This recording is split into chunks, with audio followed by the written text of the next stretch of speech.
Okay, so this is week 5 of our character creation workshop. So today what we're going to be doing is we're going to be starting to do some hard surface stuff, starting to refine some objects. Adding buckles, armor, remodeling this cape and stuff, anything that we need to do in Maya to just kind of clean things up a little bit.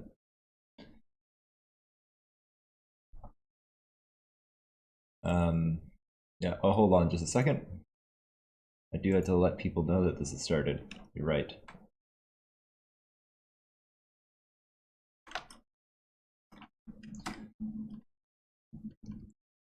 Hey, Sculpt Kid, welcome in. We're just starting our workshop for today. I'm not going to wait any longer than this scale, just because it's already 9:30, and 9:30 is the time that I say that I start. So we're just going to jump right in. Okay.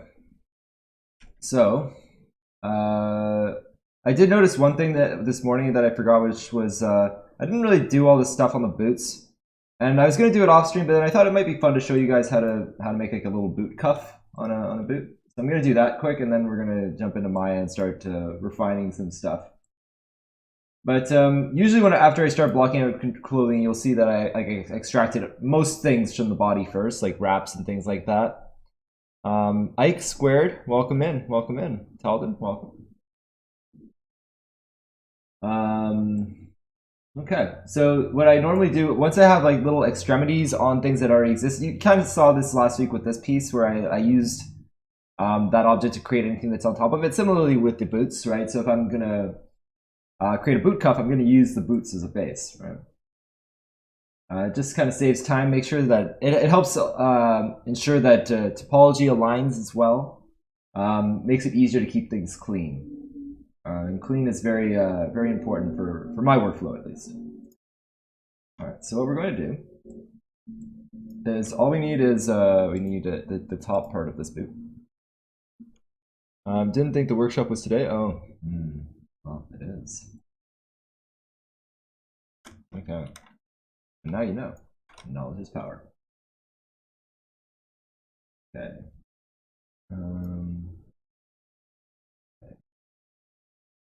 Tree, modify topology. Oops. Delete it. Okay, great. Now what I'm going to do is this is a boot cuff, and normally you're going to have a seam down the middle, so I'm actually going to get rid of that.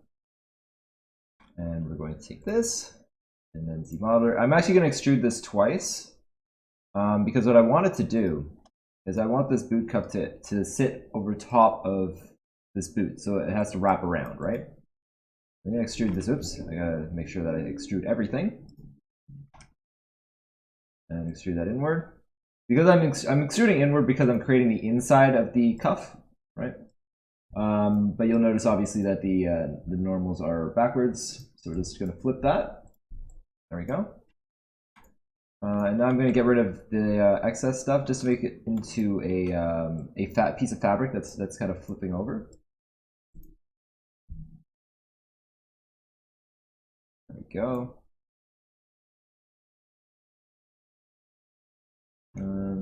Delete hidden. Awesome. All right, so now what I have is this kind of like little piece of cloth that kind of hangs over, and now I can move things around and kind of get them into place. Because I want it to kind of flare out from the boot.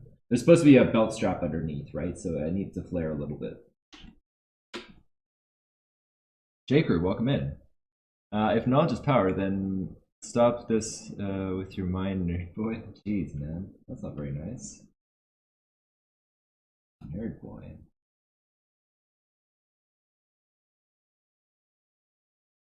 I'm not a nerd. I'm a geek. Nerds are smart.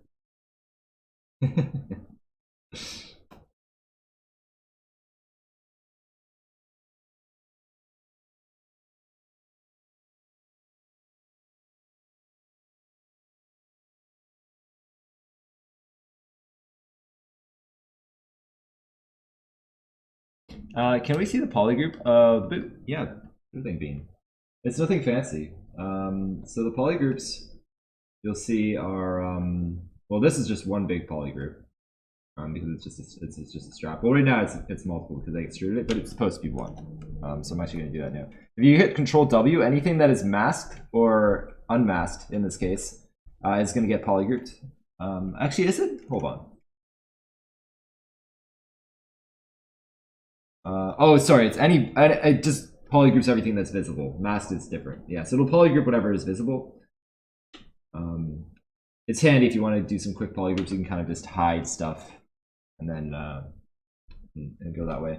The boots themselves, you know, they have a polygroup for the edging, the interior, and the exterior. I only create an interior if I really have to, because the interiors are very annoying to work with when sculpting. You get a lot of pinching. You'll notice that in the cape when we start working on the cape, that the block out of the cape is like all messed up. I'll go over that in a minute. But you'll see that the other boot has actually no interior because you never see the inside, right? The inside doesn't matter. It's flush with the leg.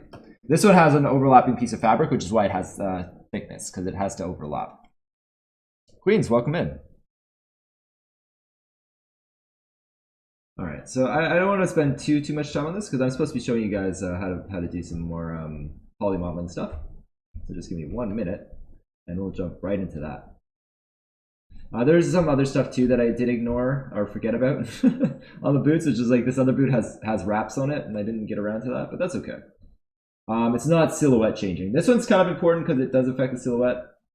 I try to get everything blocked in a rough state before I start doing some hard surface stuff, right? Because the important thing is trying to figure out your volumes, right?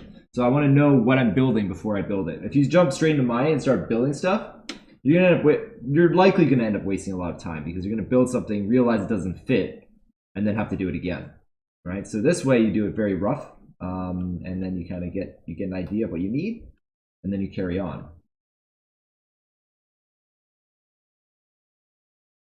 All right. And then we're going to just extrude this, right? And then what I do is I just use the crease tool. If I hit crease, it normally gets, I'll double check it, but you know, just make sure that your proper edges are creased. I used to crease by polygroup, but then I realized using crease will also get these edges here. So it is very helpful. And sometimes I'll even, for like a boot cuff or something like this, I'll actually crease, I'll crease this center part. That way you get this nice little crease fold in the flare. It kind of emphasizes the flare of the boot cuff. You might not want that, but in this case I do. Oops, edge loop complete. I hate being born. Thank you for the host. I hope you don't hate being born. That's no good. All right. I'll usually set the crease level to about 1 for fabric, and then we'll set it to dynamic. And there we go. We got a little boot cuff now. All right. And you'll see because I added that kind of crease in there, it kind of emphasizes that cut in the boot. You could probably emphasize that a little bit more if you wanted to. You could like flare it out more. It depends on what you're going for, right? I'm not going for something that's like super sharp and protrusive like a Studio Trigger animation. Not quite going that far. Okay, great. So we got that now. And that's all well and good. I'm going to export that as a temp. So what I ended up doing before stream, so this is when things start getting important now, is I went ahead and I decimated the whole model. I didn't want to run the processor on stream because it's just a little bit slow to wait for the decimation. Anyway, I decimate the whole model, and that way I can bring it into Maya. Maya can't really handle a ton of polygons, so I'll usually just decimate it. It doesn't really matter about the quality of this decimation. It's mainly just to reference the position of things and get an idea of what we're building, right? So we're gonna jump into Maya. The first thing you'll notice is there's a lot of like this black nonsense. This is because this is like a block out mesh, right? I don't really care. But this is what I was talking about when something has thickness, is it's a pain to deal with because a lot of the times you'll get stuff where the geo becomes completely flat and the inside and the outside are touching. And you don't want that, so you try to avoid that as best as possible. You have to be very careful when you're sculpting on objects like this.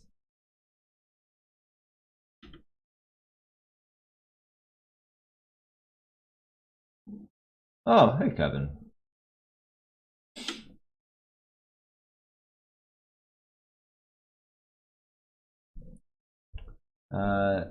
It's Saturday? Yes, it is Saturday. Lost track of time, eh? Okay, so let's carry on.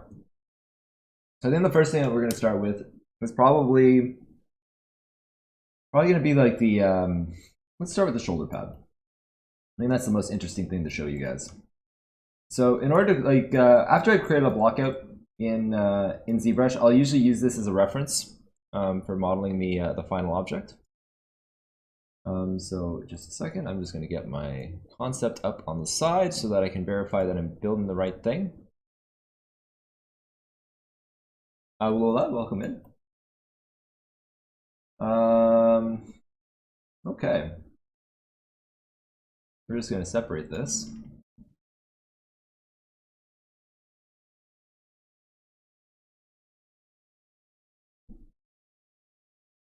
And we're going to, so I just separated my, my decimation. So that way I can create a duplicate of just the shoulder armor. I'm going to use this to reference and start building out the high poly. So what I normally do is I'll center the pivot on this, on any object that I've roughly sculpted, and then I'll put it at the origin. That way we can start modeling it. And then we'll put it back after. Don't delete the transforms on objects that you're you know, making the high poly for. Because you do not want to, or you want to make it easy to put things back into place. I forgot what decimation does. It reduces the polygons and makes it into tries. Not quite like Dynamesh because it's more destructive. Dynamesh tries to create an even mesh along the whole model.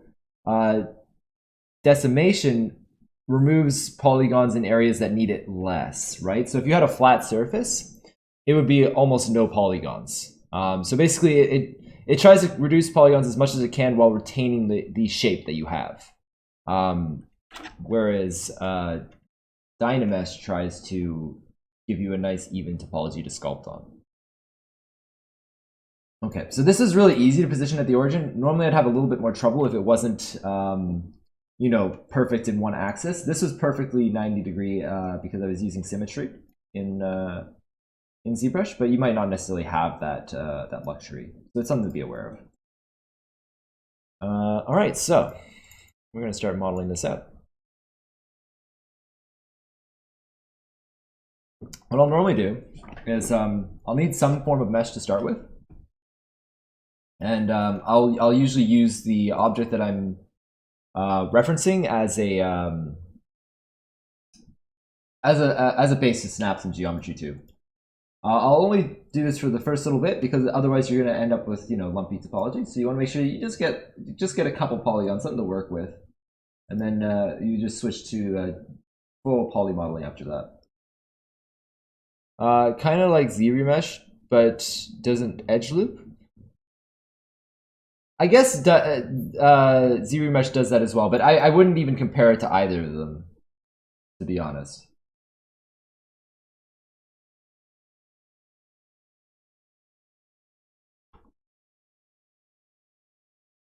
Okay. Now, I will say I'm not a big fan of the retopo tools in Maya. I will sometimes use them if I need to combine poly modeling with retop. So this isn't really like, I'm not really retopologizing right now, so I'm a little bit more accepting of it, but I do find that it has a bit of lag after a while when you have like a more dense object, and it gets a little bit finicky. But for this purpose, it works rather well. Crazy guy, welcome in. You have to delete the history. Oh yeah, you have to delete the history a lot, but even then, like it'll still get a little bit clunky when you start getting to like a more dense mesh. And also, it's hard to move stuff around sometimes.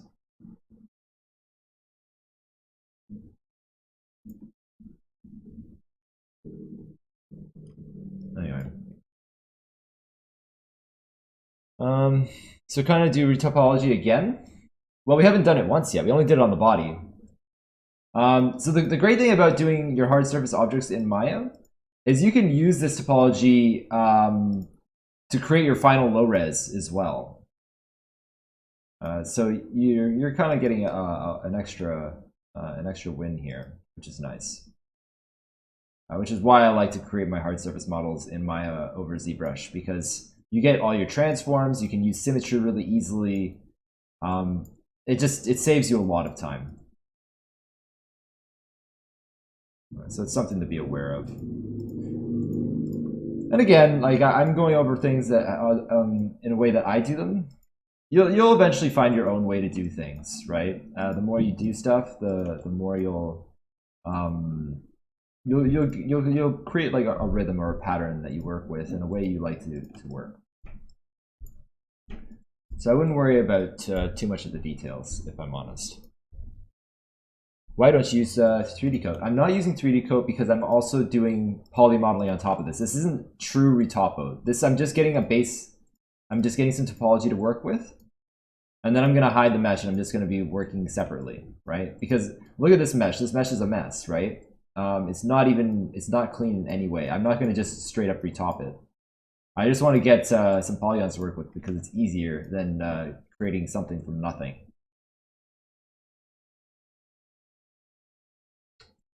Yeah. And that is why. I'm still contemplating what I want to do about this this particular piece in the back here.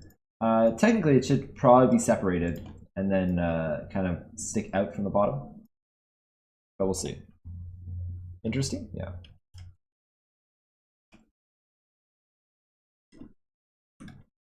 Cool. There we go. So now I have a mesh, right?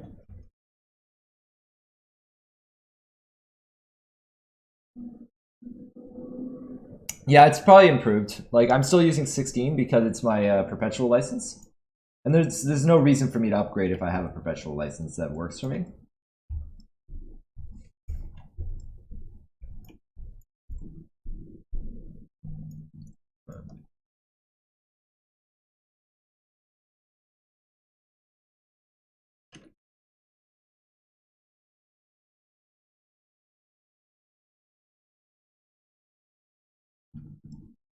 Okay.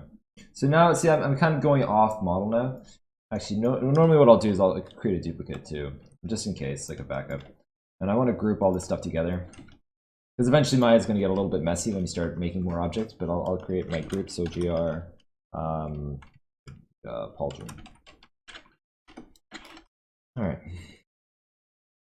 My retopo tools are second to none since they brought out the modeling toolkit. Fair enough. I think like everyone will have tools that they'll find they like. Like even though I don't like them, that doesn't mean that no one likes them. Clearly, they have people that use them. Otherwise, they wouldn't really keep it in the software. But for me, like I'd rather use 3D Coat for retopo. It has more of what I like in it. But that's what I'm saying about you kind of find your own workflow and you find what works for you. And you should always take things with a grain of salt, right? So whenever someone presents you with an opinion, you have to say like, okay, they think this because of this. Do I agree with those facts? You can even like experiment a bit and try it out and then see, oh yeah, I kind of agree. I don't like this kind of feature, or I like what they're using, or something like that, right? Or maybe there's an issue and you're like, I can overlook this for the other features.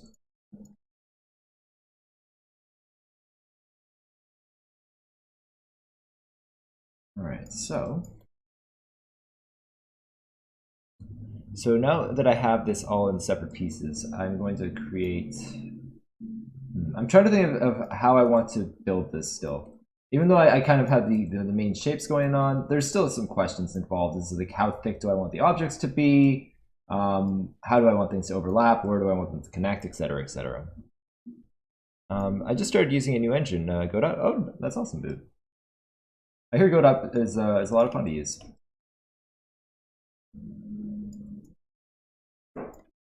I had considered using it, but unfortunately it won't work for what I need it to do.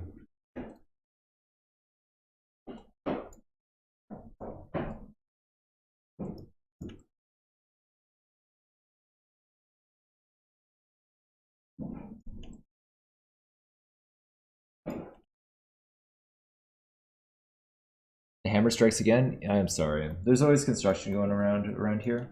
I wish there was something I could do about it. Hopefully they won't be too irritating.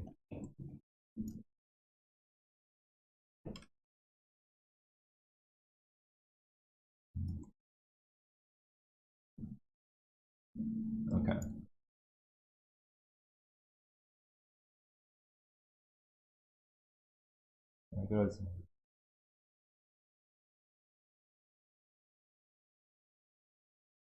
What were we using before, babe?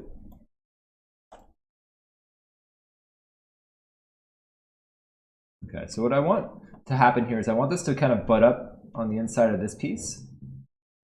And I want this piece, I think this piece I'm actually going to separate and then have it kind of flip underneath. This is what I have in mind right now. Oh, Construct 3. Does Construct 3 do 3D or is it limited to 2D?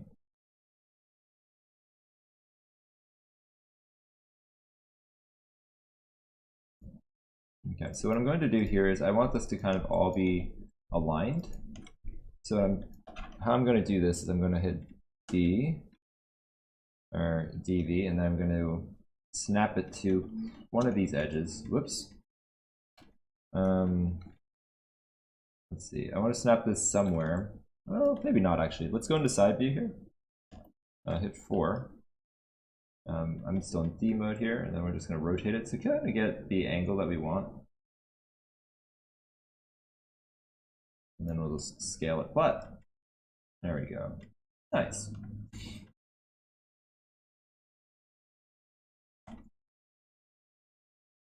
I think this will work just fine.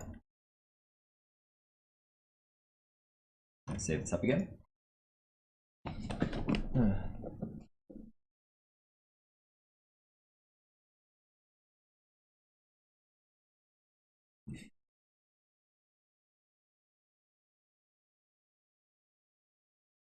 I see. Okay.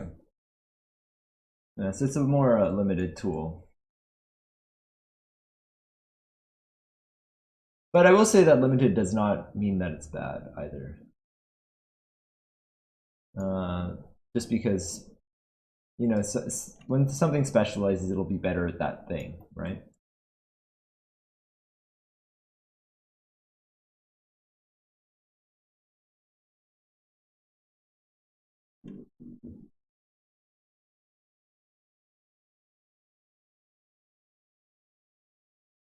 Yeah, I get you, Hand. It's used for specific things, right?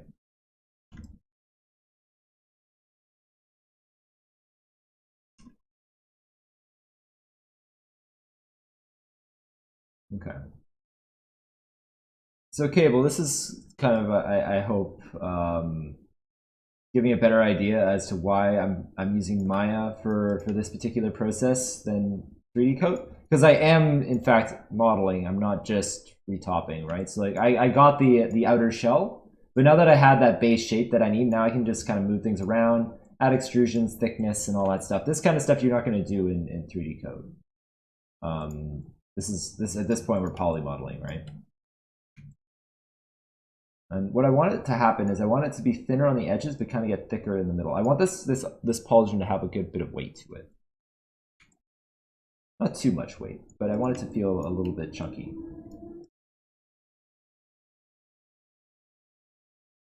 I'm just gonna make sure that it kind of, I want it to feel like it's interacting with the plate underneath, right? So I want it, yeah, like that, right? I try to avoid having pieces jam into other pieces. I'm not a particularly big fan of that because it just makes things feel a little stiff. I like to have a little bit of a bevel where they connect in order to make it feel more like sheets of metal, instead of just things kind of jammed into other things. I'm also doing stuff like this where I want to make sure that I see the edge here. This is going to read better from afar, right? You want to make sure that you have like a little bit of a kind of slope to your edges, right? So now if I'm seeing it from here, I can see the inside edge. as opposed to just seeing, see how, if you look at these verts here, see how these are perfectly parallel and you don't see the shelf unless you're like at a very glancing angle. But if you look at it straight on now, you can kind of see the shelving here, right? And that'll just make your model feel like it has a lot more depth. And I find that's lacking in a lot of beginner models, where it just feels thin and tinny. Now you might want to approach that a little bit differently if you're doing something realistic, but I think even in realistic models, you kind of want to have a little bit of this. It just won't be as chunky, right? Like obviously real armor isn't this thick. But because we're doing something stylized and fun, not to say that realism isn't fun, but something stylized, and kind of more whimsical, I guess is the word I was looking for. When I say fun, it's kind of, I mean just like more loose, right? Where you can kind of bend the rules a little bit. I really enjoy bending rules. It's just a more interesting process for me.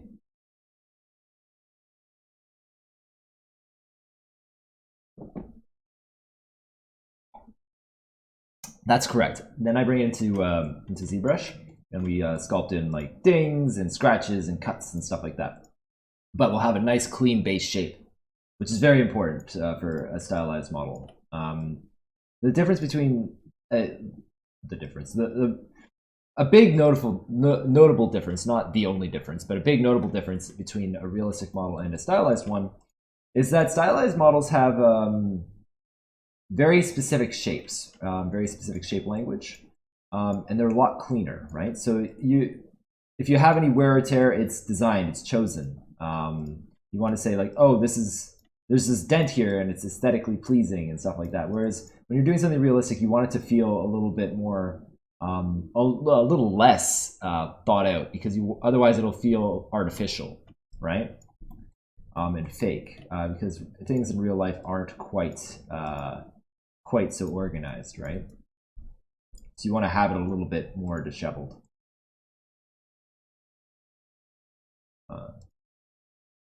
There's of course a lot of differences between realism and stylization, but I think that, in my opinion, is one of the core things to keep in mind.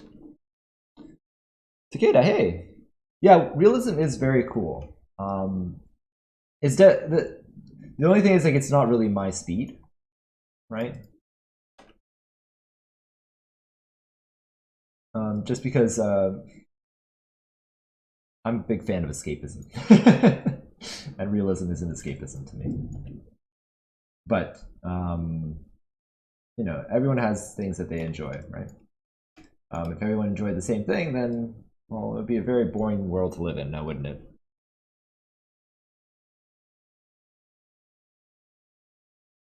Realism is 100% welcome, Cable.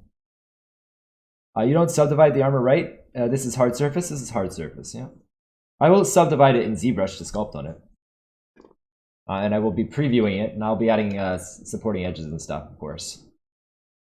The bug sitting in the shadows, that's right, Cicada. Just lurking in the shadows. I hope all is going well with you, friend. Been really grinding hard at that model you've been working on. A lot of work. I do gotta take another crack at doing something realistic down the line. For sure. Now, I'm wondering whether I want this metal... You know, I kind of want it to sit on top and then have little bolts in it instead of going underneath. How does that make you feel? We'll see. We'll see. I kind of want this to flare out a little bit more than my sculpt did.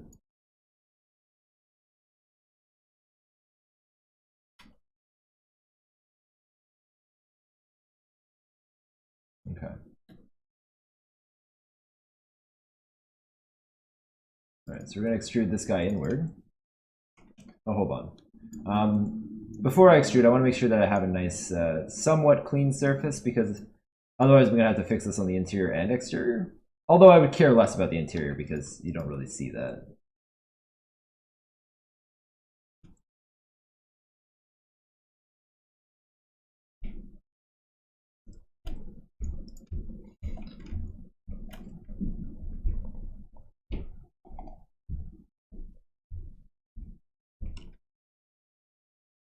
Having a little bit of trouble with Godot? Well,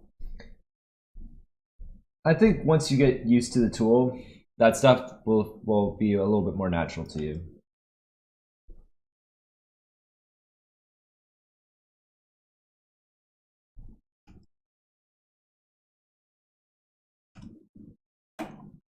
Okay. Yeah, so at this point there isn't a lot to go over. I'm mainly just let's see. I'm trying to think of what would be useful information for you all, but I'm mainly just kind of going through here and making sure that well, one, I want to make everything snap in place, so that's important. I kind of want to, because I know that this is going to be where there's going to be a crease in the metal, and I kind of want it to slide in there and sit on top, right? But I'm mainly I'm just fleshing out these shapes, thickening them out, making sure that they're clean, right? So I'm just kind of getting my ideas together, right? So when you sculpt something out rough, it doesn't necessarily encompass all of the ideas you might have. It just kind of gives you a general sense of where things are positioned and all that stuff. So there is still thinking involved when you're going into the modeling process, because you might change things up and you might evolve some ideas and stuff like that, right?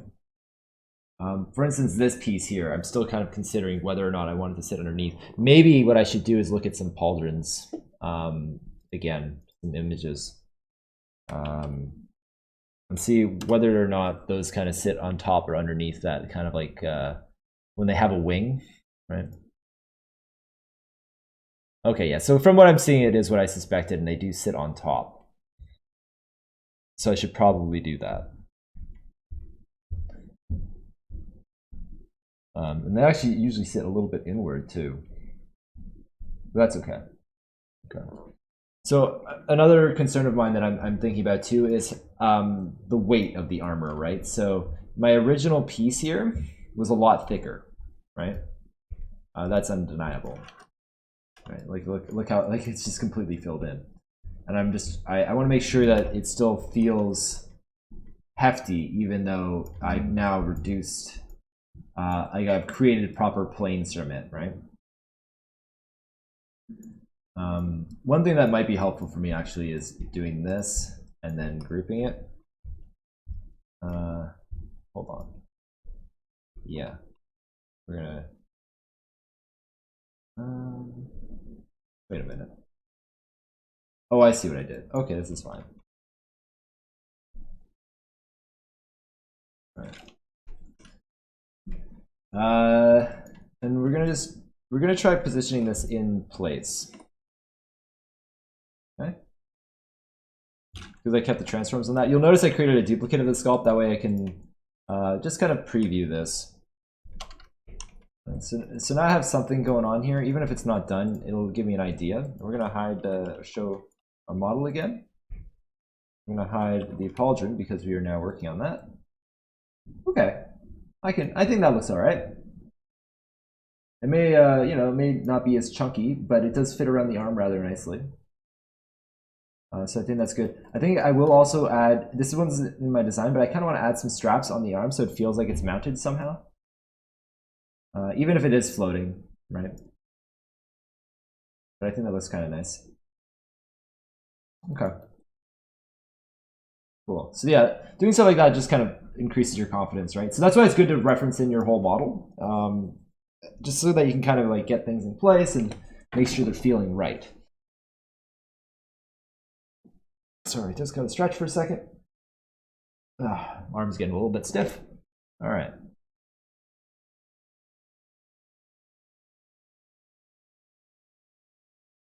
Gold mines of information? I hope so. I hope that you're getting something out of this. It's just convincing me that Maya will need to learn. Oh, sorry, that I will need to learn Maya at some point. Yeah. You have shortcuts to Miri and all that? Well, I created, you can create shortcuts in Maya, right? So I just created this kind of shelf. And these are just little Python scripts that call different parts of the code, right? But really all this is doing is calling a dialog called duplicate special. Duplicate special? Where is it? Oh, there it is. Duplicate special.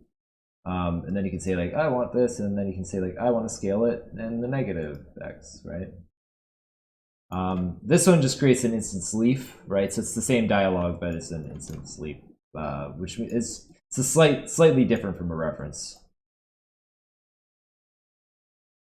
It's hard to explain them.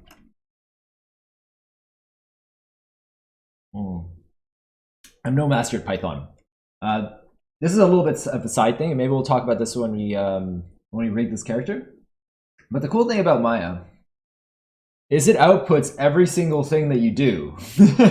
So if I move a vert, it tells me like what the code is to move that vertice, and then you just create your scripts based off of that. It's really interesting. That's how I've created all my tools. It's just because I just do a task and then look at what the dialogue said, and then I just create a script out of it. It's very easy.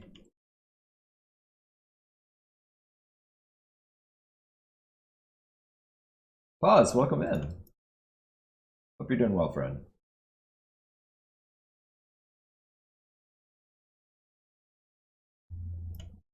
The best software confirmed. I wouldn't consider it the best software. It's very good, but my favorite is still ZBrush. As far as like having the most fun. I've been having a lot of fun animating your Easter egg. Oh, I'm glad.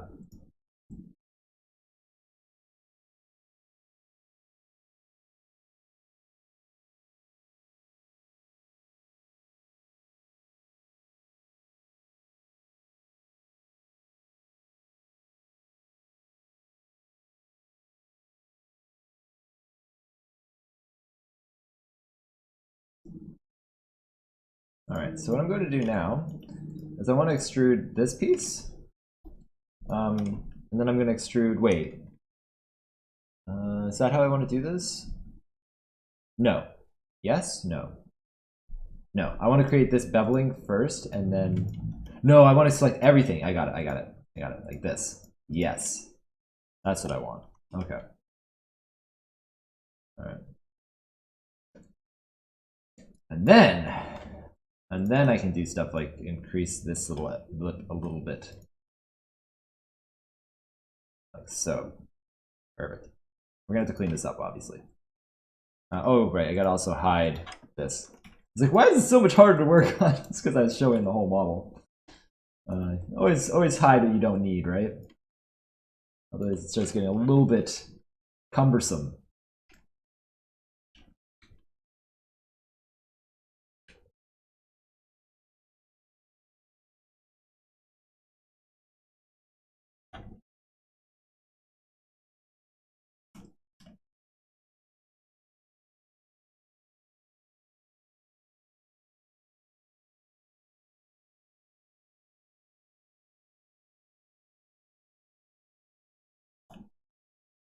Okay. This is going to be a little bit tricky. We'll have to figure it out. But yeah, I'm going to have to add some more loops in here. And we'll handle that in a minute. But the problem is if I try to smooth this, it'll just be a disaster, right? Like, this does not smooth very well because it needs a supporting ring on it.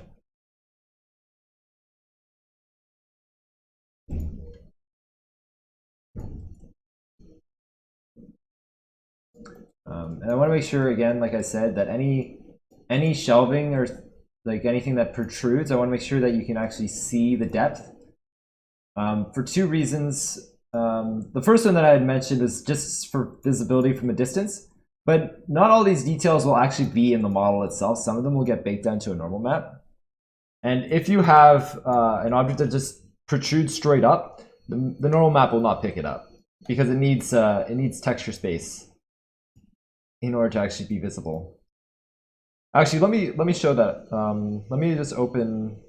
Let me just draw, and I'll show you why you want to do that. All right. Okay. So say we have this piece of armor that we're making, right?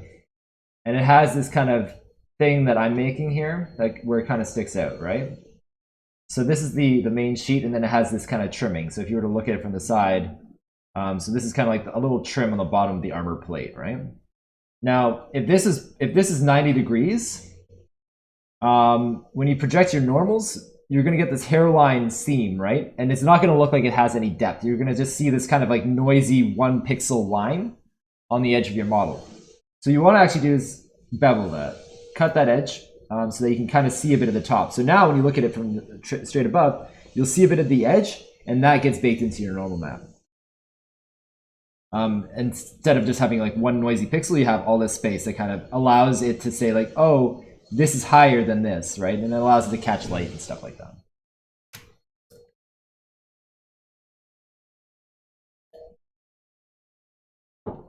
Smooth preview. Smooth preview is my muse, man. I love using the smooth preview. I remember when I was in school, they're like, never use the smooth preview because it's not accurate. I'm like, nah. I'm gonna use the smooth preview all I want. That kind of speaks to what I was saying too about like never taking always taking your teacher's word with a grain of salt, right? They have a reason they're telling you these things, and that reason is part of their experiences. But you don't really understand what that experience was or why they're avoiding it, right? So it's something to keep in mind, right?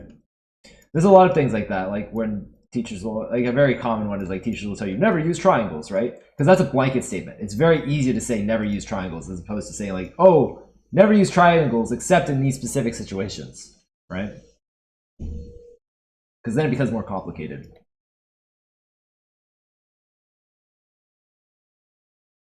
Anyway.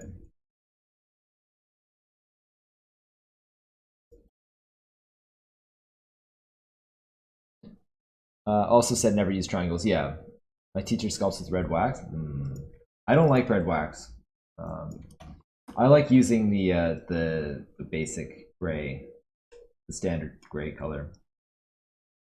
The thing about the red wax is it shows a lot of details that just aren't there, right? It'll really emphasize things, but it'll make things look wrong even if they're supposed to be there. And then you end up with this really muddy model. Not muddy, like this really plain, like with no details at all, because you start like removing everything because you're like, oh man, look at this terrible looking detail, right?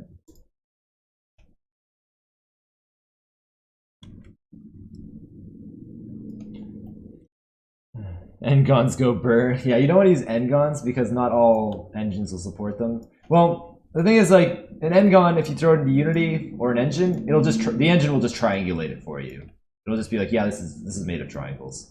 And you won't have any say into how it triangulates either. So it'll just kind of like make it into random triangles based off of the vert order. So not random, but it'll use the vert order to determine what how to triangulate.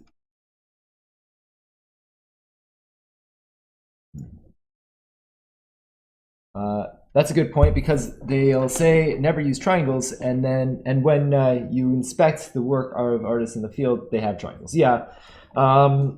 Also, it depends on what you're doing too, right? So if you're doing a game model, you're gonna have tons of triangles because you don't care about subdividing the model. All you care about is getting the silhouette with as few triangles as possible, right? Also, if you're not going to subdivide, having triangles is often just easier to work with, because otherwise you're going to have these edges that just kind of like keep going where you don't want them to go because you're trying to like terminate them.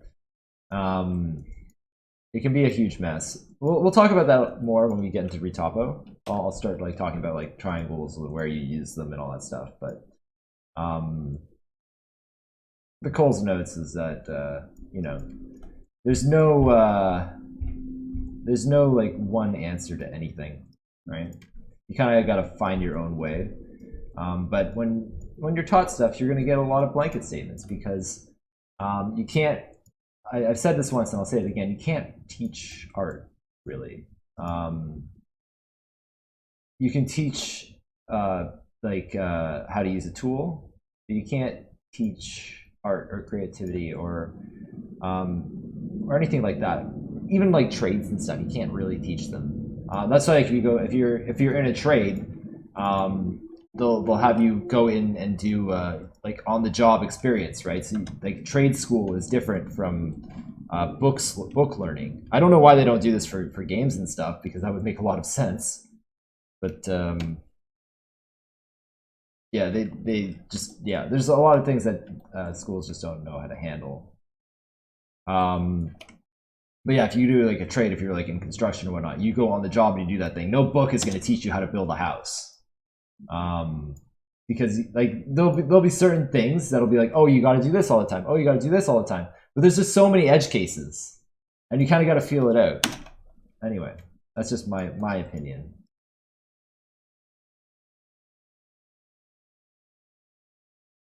It's a craft, right? It's not a science. There is science involved in construction, because I don't know why I'm talking about construction now. But in construction, sure, yeah, there is. As far as like, oh yeah, it's like your house will fall over if you do this, right? But you know, just how it is. They're a trade school for exactly. Yeah, it'd make more sense. The thing is, like, I don't think games are seen as a trade, or art is seen as a trade.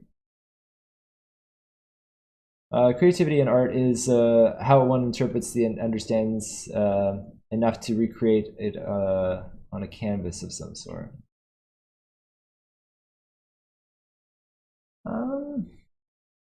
Maybe.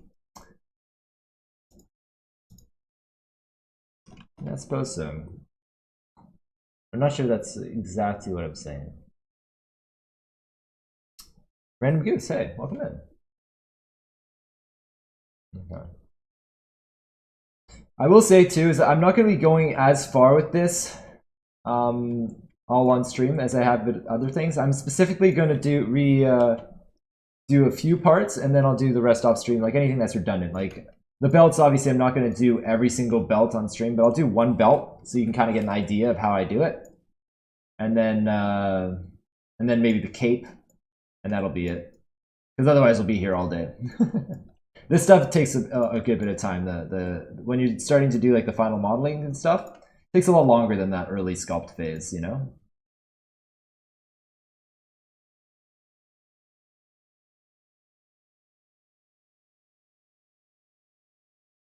Hey, Waffle. Not too much. We're just talking. We're talking topology. We're talking construction. We're talking normal maps. We're talking, you know, refining your character. Got a lot of stuff going on. The same thing here. I'm making sure that there's a little bit of a lip here so that you can kind of see. There we go. It is a shoulder guard. Good old pauldron. That's right. You got it. You cracked the code. So I finally dropped that portfolio page for the Dragon Water I was talking about last stream. Updated my model viewer and everything. Want to see? I do want to see, but wait till we're done with the or at the end of the stream, Waffle. Because this is a recorded video that's going to be going on YouTube. So I'll look at folks' stuff at the end. Last and initial sculpt phase. Yeah, like the first sculpt is very fast and a very fast process. Because you don't want to spend too much time just kind of like noodling, right? Because you're gonna end up getting something clean. And once we have the clean mesh all set up, next week we'll start going over you know, just sculpting and refining certain parts. And just kind of like going over these clean meshes that we did and start refining it. And then we'll finally be getting into the game model, which would be nice, eh? YouTube, yeah. All YouTube video, all YouTube viewers, Bean says hi.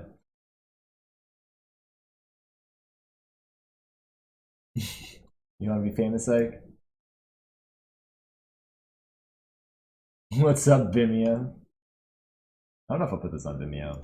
I haven't used my Vimeo in years.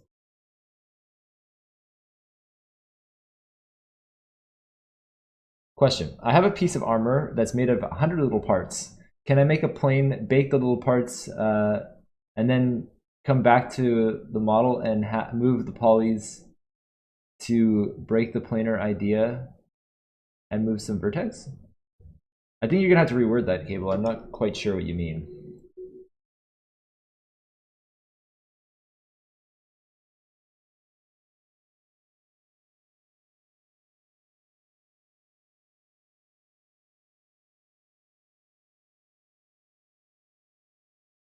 Okay, so I don't like this gap there. I'm just thinking about how I want this piece to fit in, you know? I'm gonna save. Now, I know a lot of folks around here, including myself, joke around about the fact that I never save, but the one time I do save a lot is when I'm using Maya. When I use Maya, I save a lot. I save like every 2 seconds.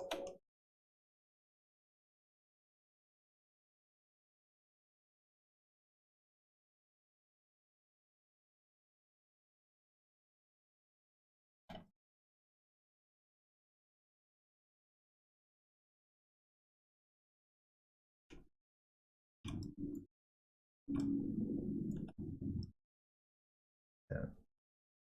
One thing I like to use a lot is the shift double click to select edge rings and stuff like that. So, you know, this is a very, you know, beginner thing to say, but if you like click a vert and then select double click another vert while holding shift, you'll get all the verts in between.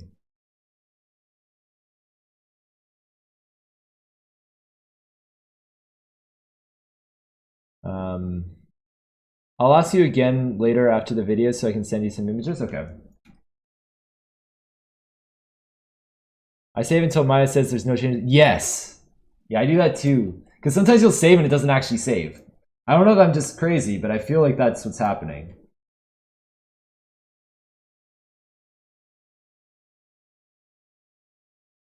Because there's a lot of times where I'm like, I know I saved and it didn't save. So I make sure that it says that there's no changes to save, yeah.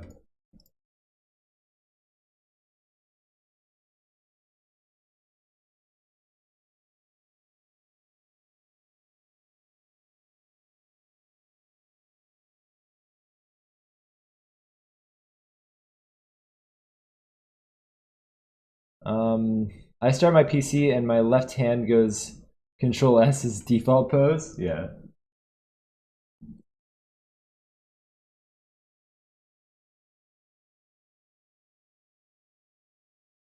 I think that's also why I don't save a lot with other software. Is because, for instance, if I'm in a drawing software like Clip, I'm using my tablet. My tablet's over my keyboard, so like reaching the save key is just not easy, and I don't have a hotkey for it. I suppose I should create a hotkey on my tablet for it. And then similarly with ZBrush, Control S doesn't save your tool; it saves your project, I think, which is why I don't do Control S there either. I never like saving a huge project because then you just end up with this big messy file that has like a bunch of stuff you don't need in it.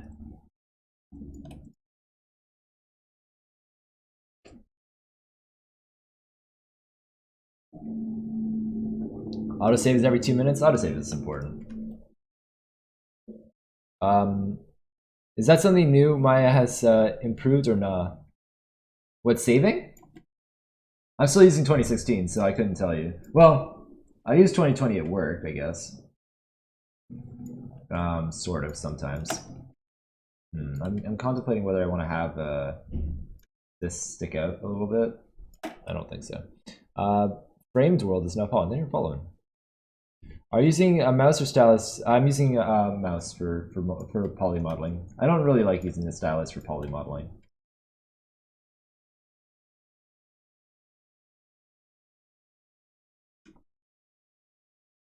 It's not it's not my jam, you know.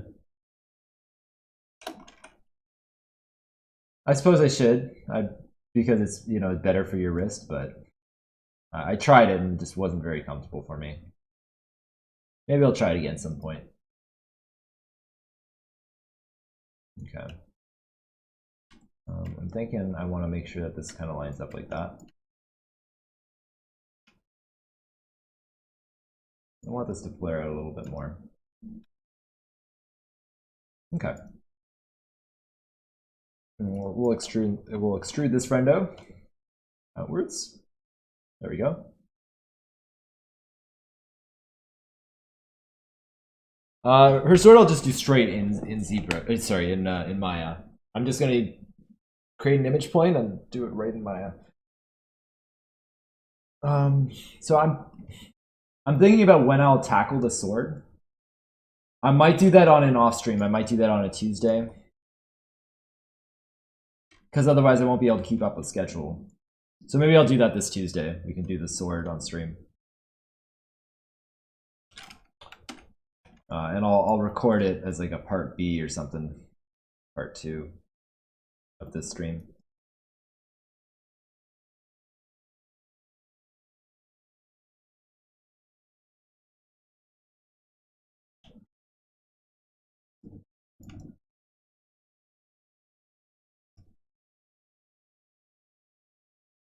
This is very chunky. I might make this part a little bit thinner.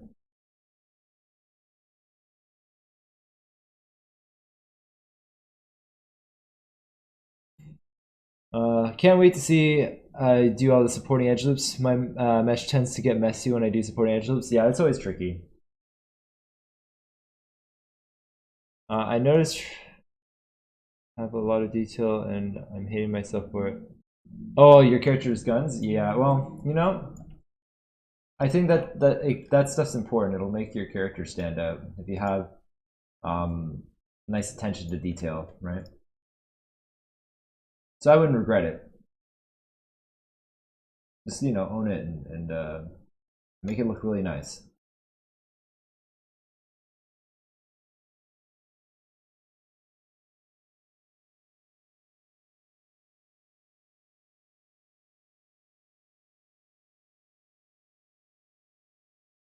Okay.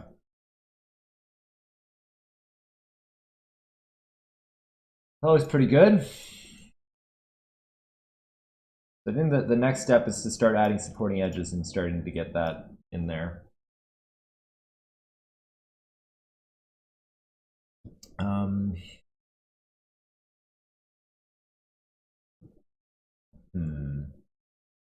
I'll clean that up a little bit.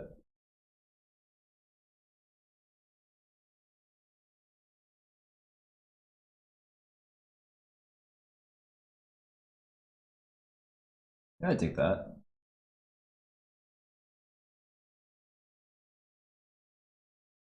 There's also this that I'm not 100% on. I might have wanted to have it loop around on the top too, but you don't really see it, so I guess it's fine. I suppose I'll leave it. Okay. So I'll keep this mesh as a backup. And I'll just duplicate it. Okay. We're going to start getting some supporting edges in there. Hard surface edge loops. And we're going to be beveling a lot today. I hope you all like bevels because we're doing a lot of it. Alright. So this will look messy at first, but don't worry, we'll clean it up after. Oops, I gotta turn symmetry on. Yeah. Alright. Yeah. Cool.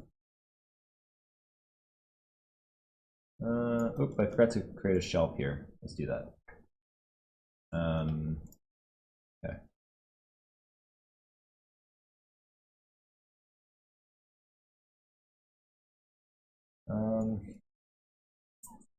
Just trying to think here. I might require a subdivision of 1.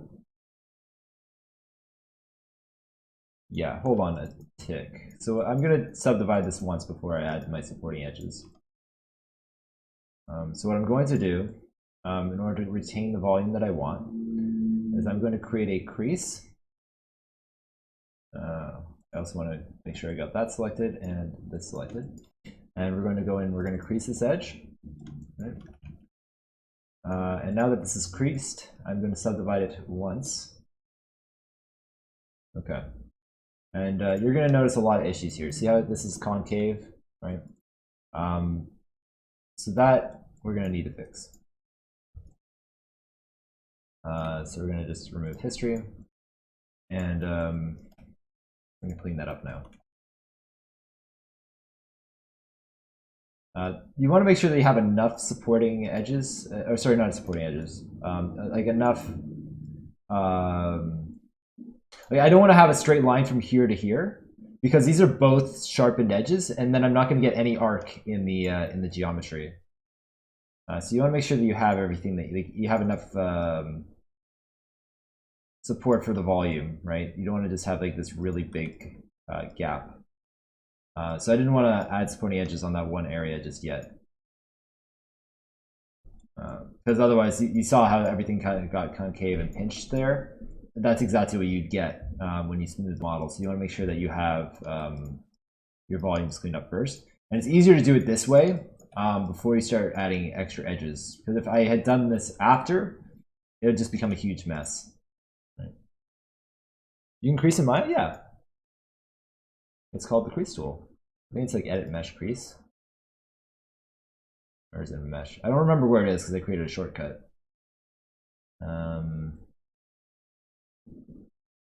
It's somewhere. Mesh tools? Right. Let me just roll over it. Yeah, it's called edit crease value. It's supposed to be in here somewhere.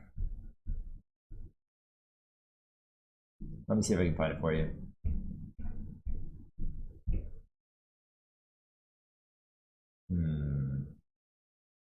Where is it?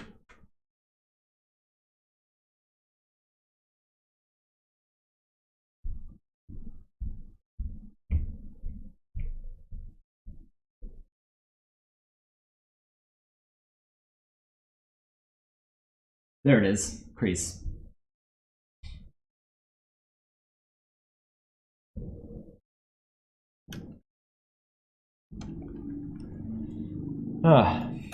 I use knife tool to create supporting edges. You can use creases, yeah, but don't use creases on your final, because creases are one and unpredictable. Oh god, I just did that thing that I said teachers keep doing. I said don't ever do this. Obviously, use it sometimes because I'm using it sometimes, but I wouldn't use it as like I wouldn't use it as a final because one, it doesn't always carry over to other software. Two, it is unpredictable. So you can see like it's a perfectly sharp edge. You can drag select or change the intensity of a crease, right?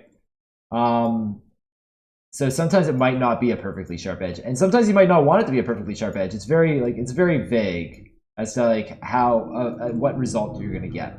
However, in this case, it works very well because all I needed it to do was hold it in place when I was subdividing the model, right? I'm adding like a little bit of an inward angle here. I thought this might be interesting because before it just kind of like was an outer arc, but I think having this kind of inward arc makes that shape a little bit more interesting. So we're going to do that. I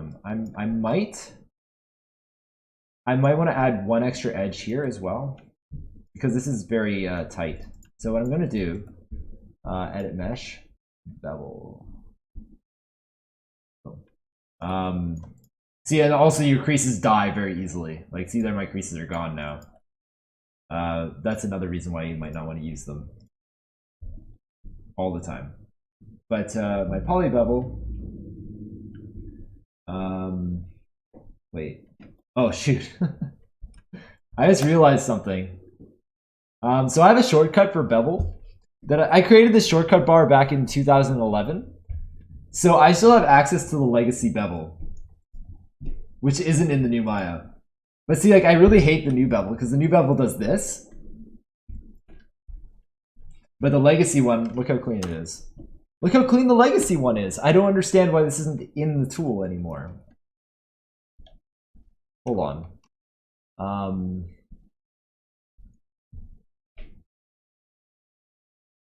There's gotta be a way to like change it, right?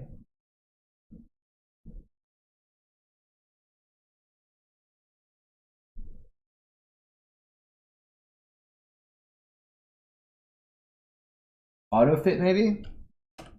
No. Sorry, I just realized that now. Like you guys wouldn't be able to use the bevel that I use. You'd have like this horrible mess.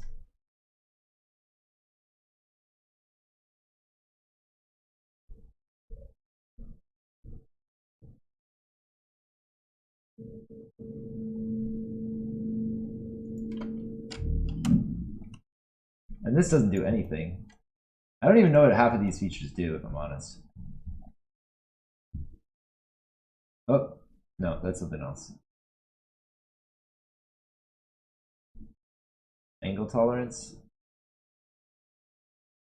Roundness? I don't know, man. Offset as fraction.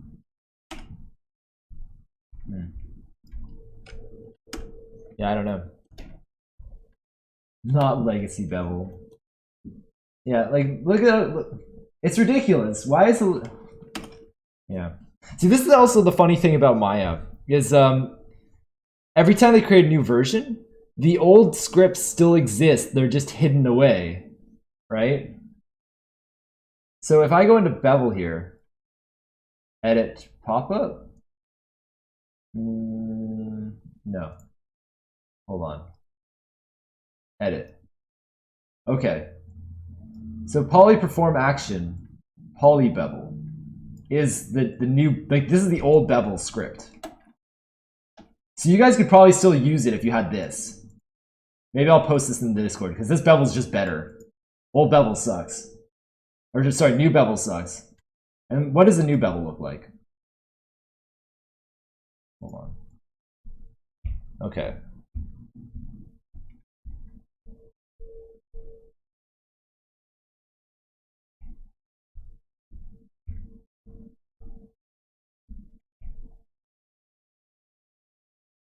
Poly bevel. Okay, so it's still called poly bevel, the old one.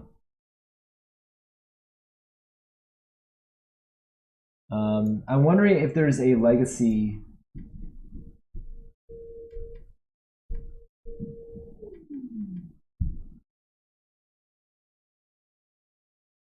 I don't know how this is different from. Hold on. I'm going to copy this script and I'm going to use it in Maya.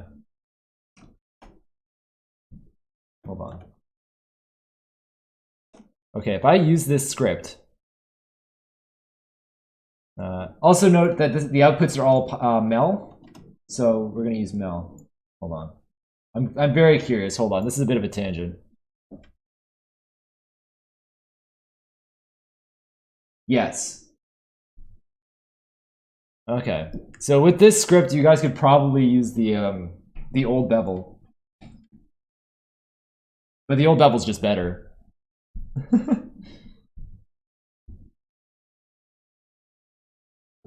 Yes, they keep it for the boomers, that's right. Now you're convincing me that I shouldn't be learning Maya, yeah. I think that's might be why Maya is unstable. Because they have like all this legacy stuff that's just hidden under the hood. Anyway. Yeah, the new bevel kind of sucks. We're gonna just use the old bevel. Because for obvious reasons.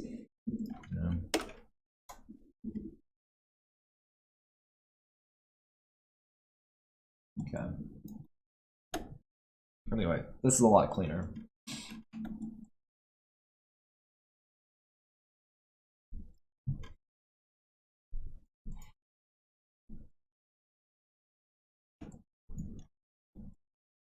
I'm actually going to delete the other half right now. Oops. Gotta turn symmetry off.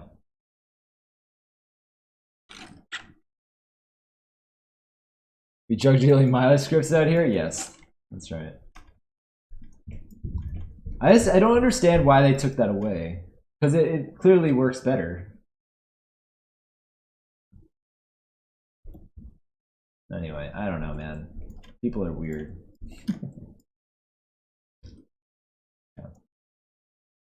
I'm also going to remove this edge. We don't really need it. So when we subdivided, it gave us obviously extra edges all around, right? So we can just get rid of it in areas we don't really feel we need it.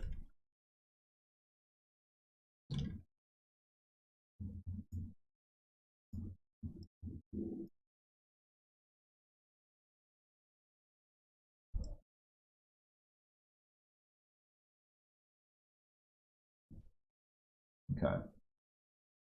I want to make sure that the spacing's a little bit better here. So that's one thing about the legacy algorithm. I think that's why it works a little bit better, is it doesn't account for the distances. It doesn't try to use that math. So you'll see like it is the same thickness all the way down. Except at the end because I changed it. But I like that better, to be honest.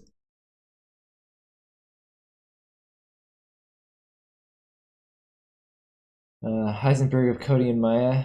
He has the good stuff. That's right. I have the good stuff. And that's not even really coding. I'll repeat that. It's really not. It's just taking whatever Maya outputs and then telling it to do it again.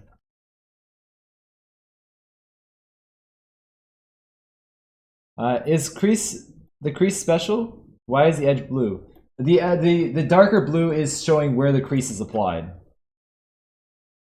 But yeah, it does look exactly like a UV edge, which is a little bit confusing.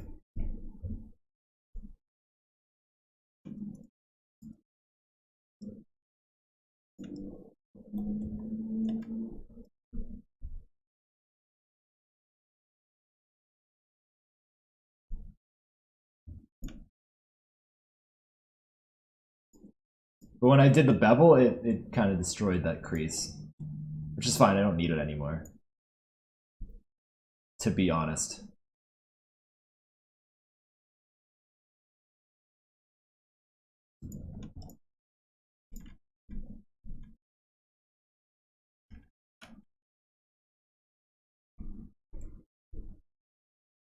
Okay.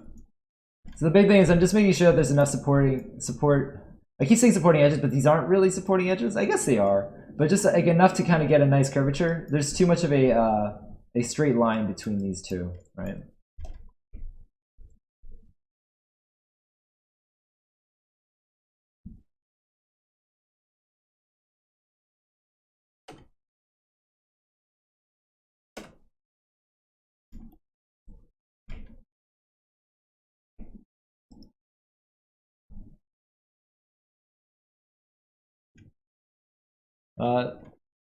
That's a good pickup line. Girl, you find like the legacy bevel. That's right.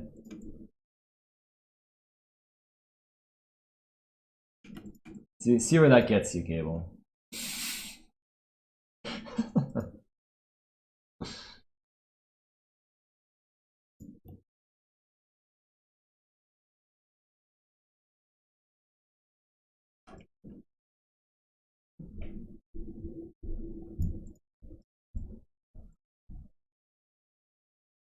So the quad turns into an n-gon when it is destroyed?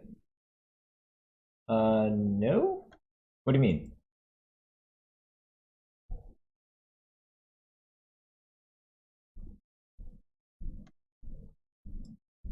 I am confused. If it's somebody like you, pretty far, I would say. I'll take that compliment.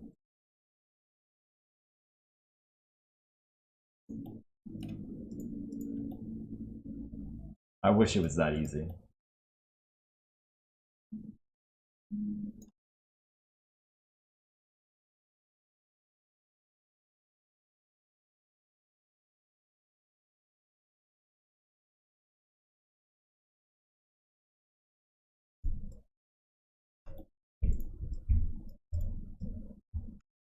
Why don't you come back to my place and push some polys?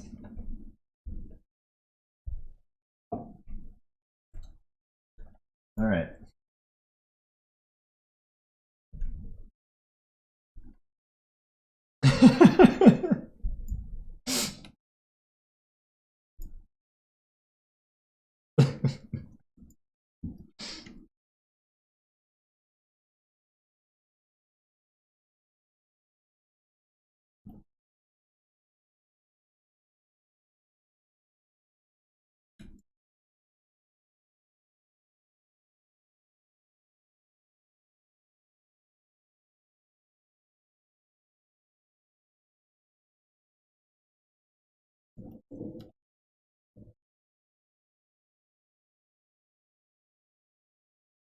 You can have creases on edges. The bevel destroyed the edge, and it's an n-gon right now. No. It's still a quad. It just smooths like it doesn't hold, like that edge doesn't get held when I smooth it. If you're feeling really really frisky, tell her that you can't wait to redeploy.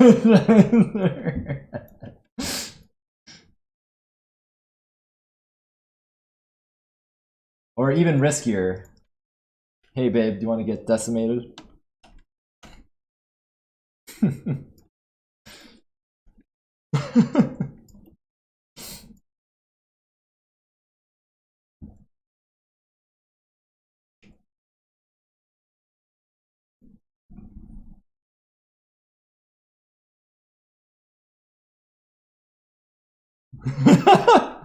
Hey Naz, you came in at a good time.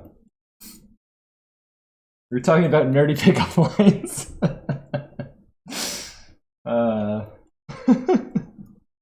Christmas, hey.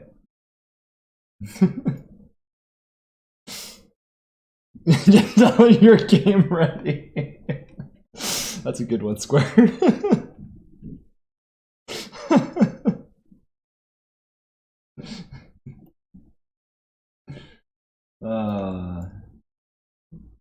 Very good. You guys are great. How to make 3D pickup girls at the same time. That's called efficiency. That's right. Super efficient. Yeah, so you're saying if it turns into n-gons, it's still a quad. It's just like these edges aren't being held by the crease anymore because they got destroyed by the bevel. I can put them back, but I don't really need them right now, so I'm not going to bother.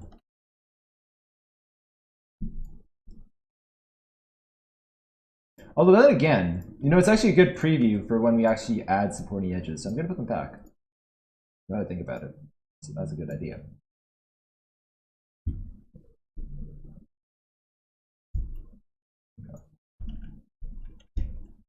Because now I can kind of check for any dents and stuff. It's important to kind of view things at glancing angles, kind of find any kinks.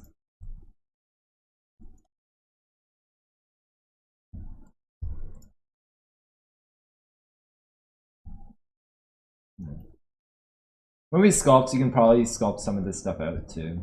So I'm never like too worried about it.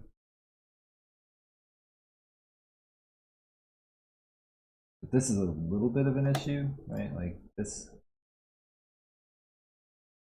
and it's just how it goes, right? Like the less support you have on an area, the more it's going to be like that.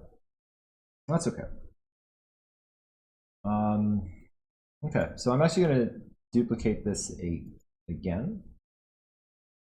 All right, I'm going to duplicate this again as a backup because I like backups.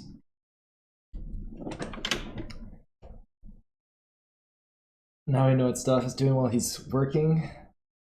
That's right.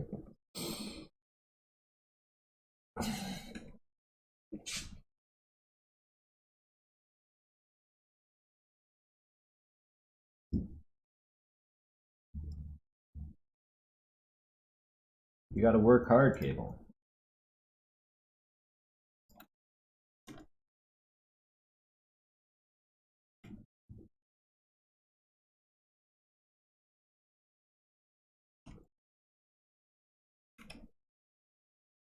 Working hard or hard at work? That was the joke.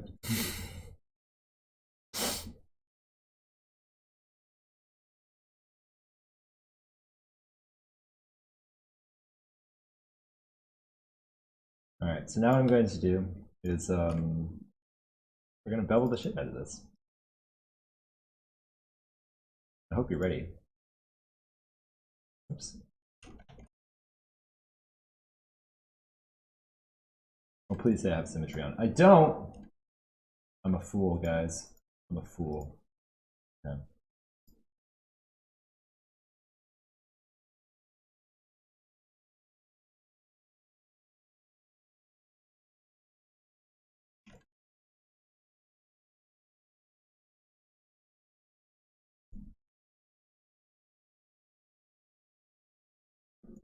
Okay.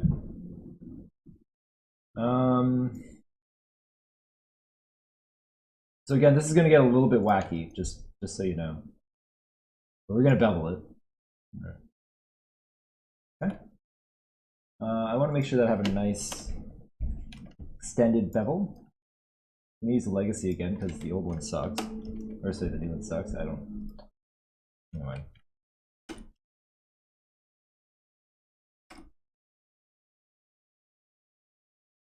There we go.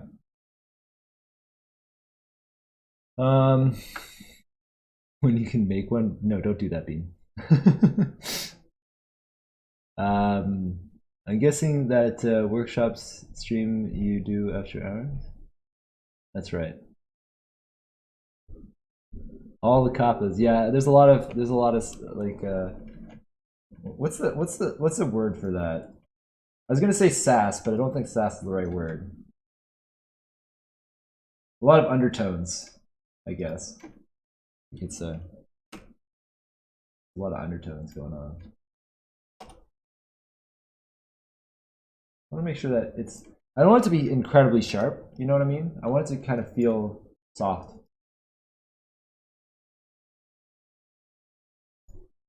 That's perfect.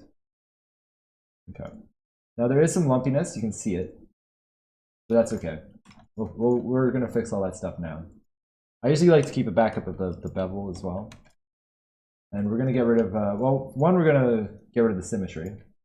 Because otherwise you have to do this on both sides, and that's just stupid. Yeah. Why do twice the work when you can do half the work? Can't be stopped? I didn't start this train, but I did play off of it. I accept this decision.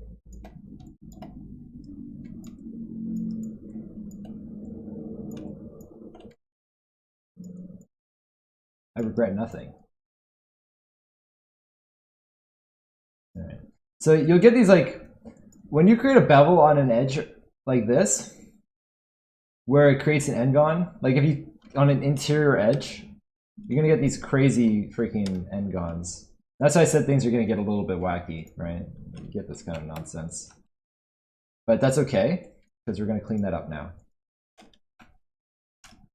Okay.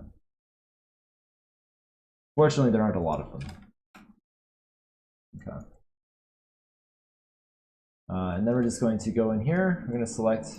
I'm going to select those holes. Just fill them.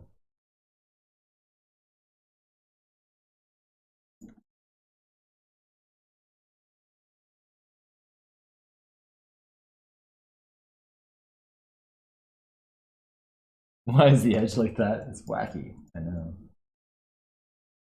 Do you worry about making triangles to make the mesh better now, or is it too early for that? Oh, you mean like just optimizing? This is going to be sculpted on, so I want to keep it relatively triangle free. If I need to have a triangle, I'm not going to be, butthurt about it. But yeah, I try to keep it pretty clean for sculpting.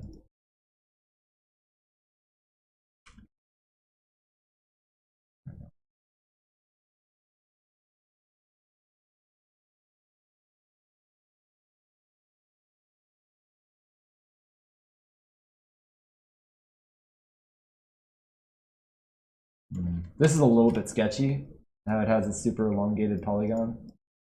Normally I would, I would avoid this for the most part. If you gotta have it, then that's cool. I mean, like, I don't want to add an extra edge here because it's just going to make it worse.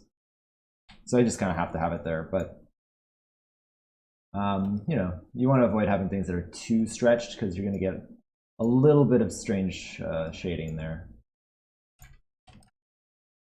I don't care too much about the interior here. I'm not bothering to clean that up too much. I might jump onto another part of the model in a minute, just because the stream is starting to run a little bit long and I want to show you guys other stuff. But I think for the most part, you guys should be getting it.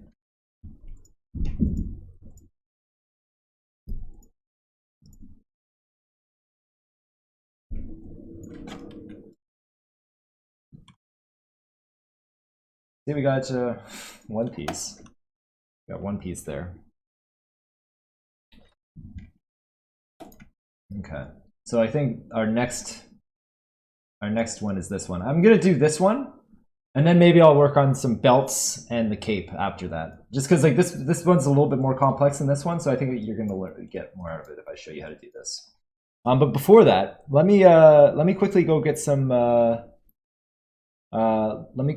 tea. So I'm gonna just go on break for a minute, and then I'll come right back. Okay, guys.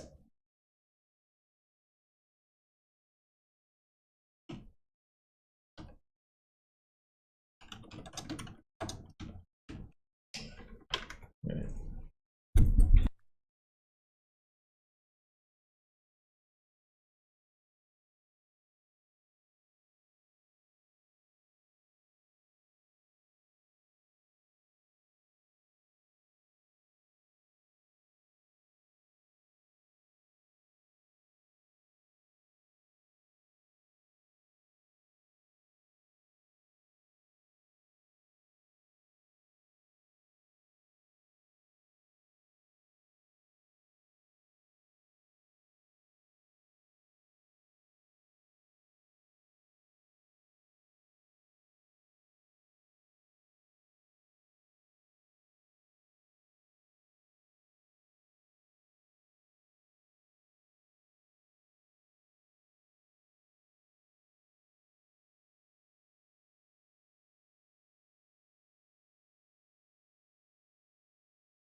All right, we're back. Thank you for your patience.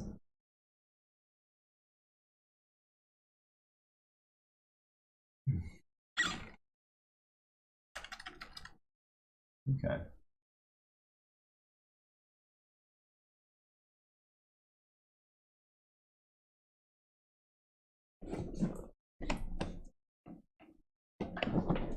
Yeah, that's right, Cable. That's exactly what I do. Like, what else would you do, right?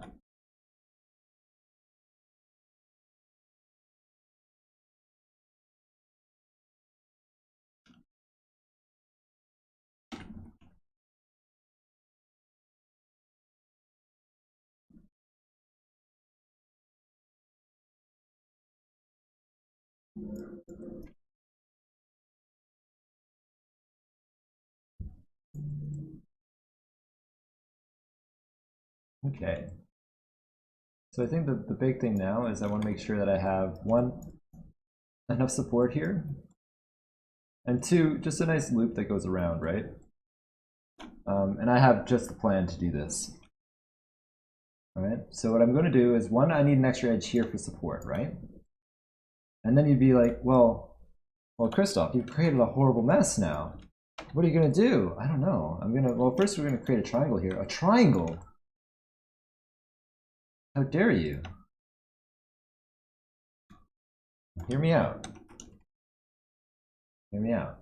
We're going to create a triangle there. Right? And then we're going to add more edges here.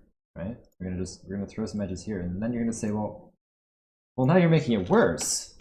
Now it looks terrible. Oh no. You know what I'm going to do? Oh, I'm going to make another triangle here. Oh no! Oh no, more triangles. Oh god. Then we're just going to delete these edges, right? Yeah, we're going to delete these edges, and then you know what we're going to do? We're going to delete these edges. Oh, look, look. Oh man, it's a perfect edge loop. How did he do it? Okay.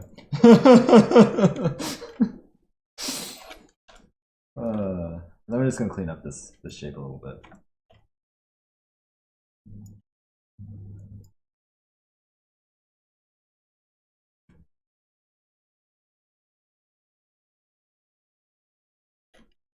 Magic.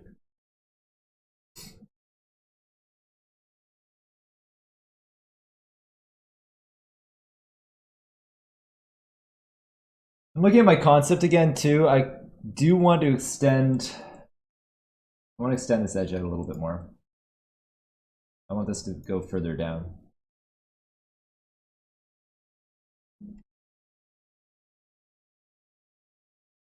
Using triangle, that's illegal. That's right.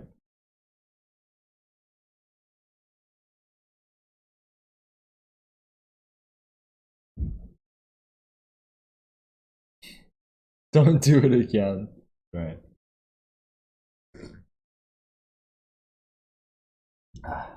That's some good tea. Good stuff right there.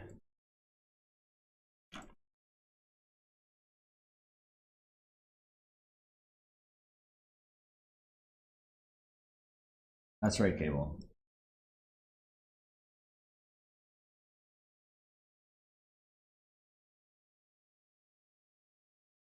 Every day at 11.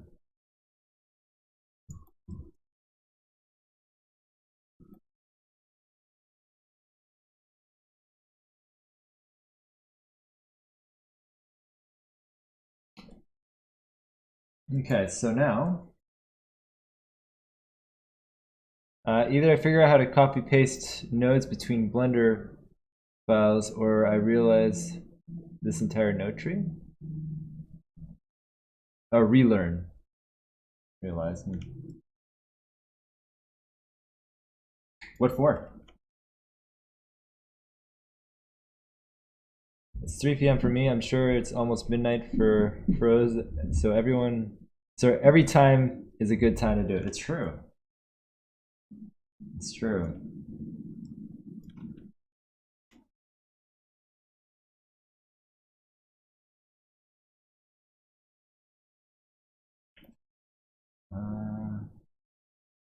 I'm contemplating here. I feel like I want to have a bit of a lip here.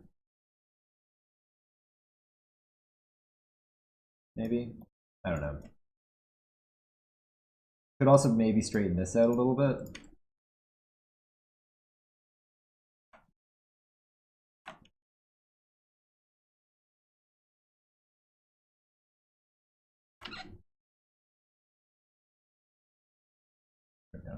I love the snap to angle.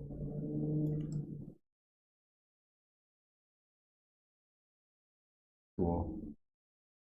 Or like how you can like snap in the orientation. It's very handy. I use it all the time.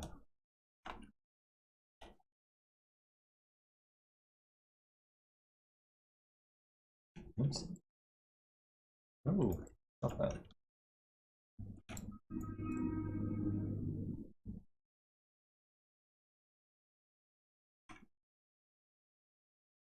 Just gonna move that like this. There.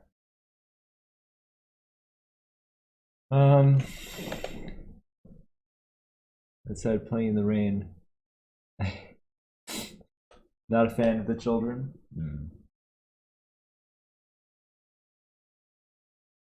I made a shader about a month ago, or I want to use it for my lizard man when I get texturing such. Gotcha.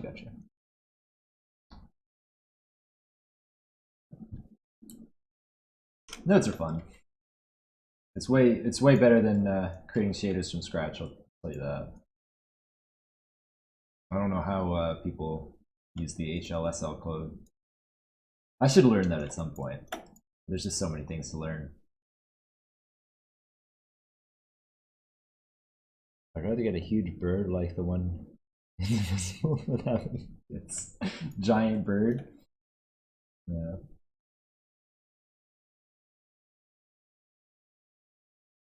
A children eating pet, so like a rabid dog.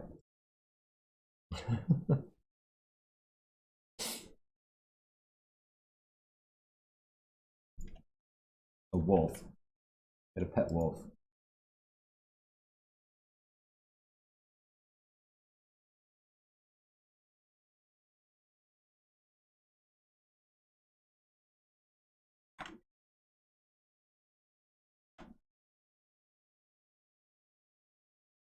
Oh, yeah. So I'm just wondering if I want to add. So in my original design, there's this kind of here. There's this kind of shelf there, and I'm thinking of adding that in. It didn't have this trim at the bottom originally. I added that in now. But I did like that. So I think I'll add that little shelf in there too. Why not? We're here, we're doing it. Might as well, right? What about a kangaroo?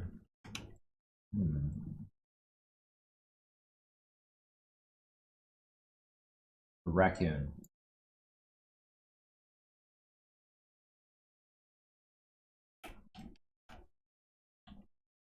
I remember hearing that the kangaroos, as far as like what people think of them in that area, is comparable to raccoons. When I was down there years ago. I don't know if that's true or not, but I guess they're super common. They get into mischief, get in the way.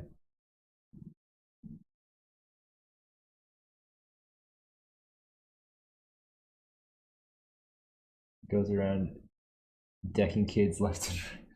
Oh my god.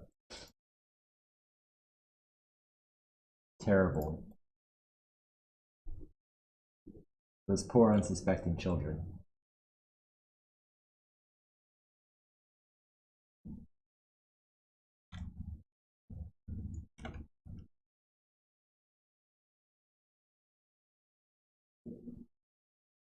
Can't abduct something that's not alive? Oh man.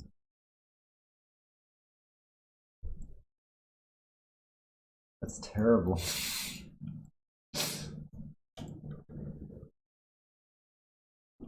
How could you? How could you?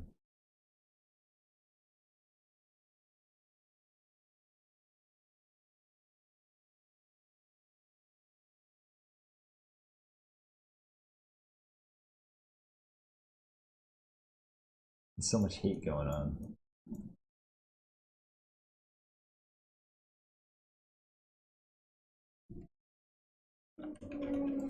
Alright.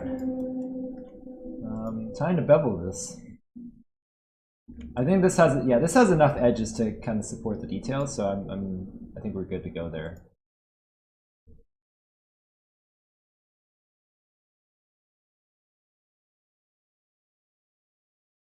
And you'll notice this is pretty soft. I'd rather go a little bit softer than a little bit sharper. It just bakes better to a normal map. But I'll let you guys make your own decision there.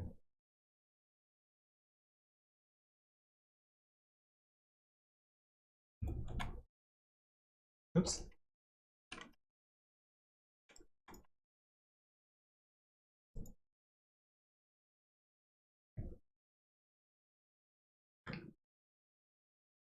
Yeah, this chat's a little bit of a roller coaster, right?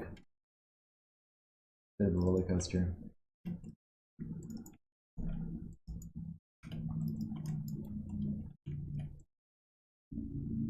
I don't know if anyone's going to get much out of the VODs at these conversations. We'll see though. All right.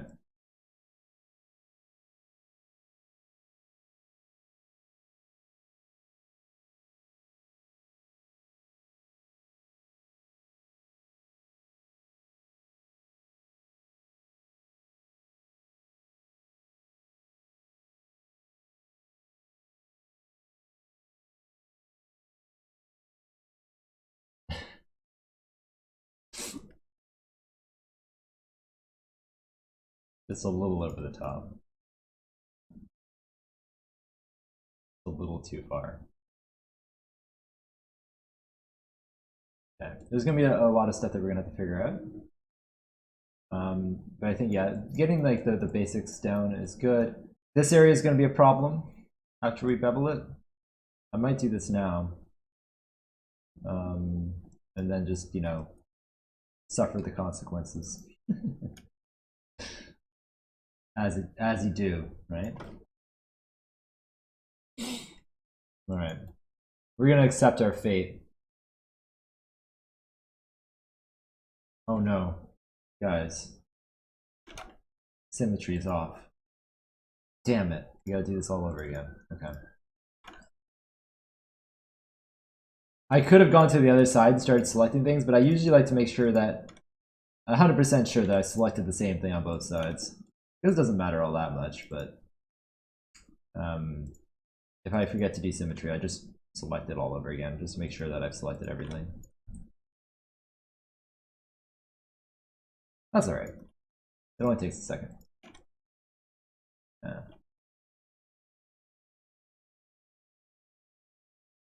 Alright, so we are almost there.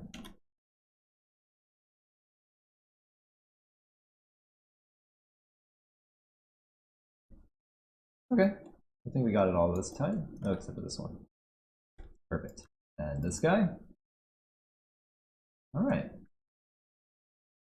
Let's bevel that. Okay.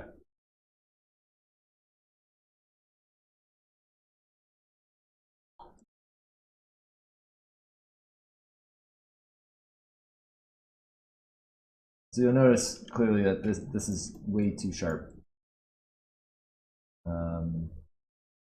And I might actually, one more thing. I want to actually select this edge as well. Yeah. Okay. So yeah, we're gonna get a bit of a mess, and that's okay. We'll fix it. We'll fix it in post.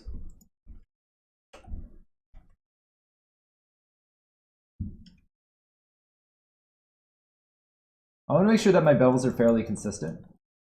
As consistent as they can be, anyway. Maybe 2. Okay.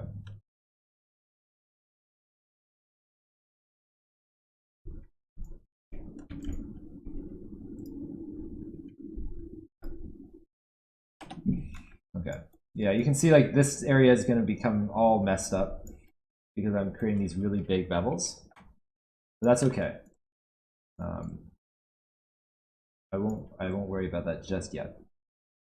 I think that's pretty good though. Yeah. All right, so now what we're going to do is we're going to go in here. We're still going to start cleaning all this garbage up.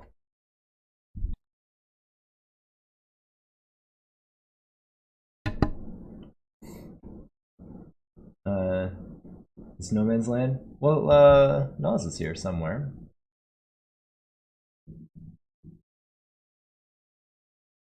Ever ready with the band hammer. All right.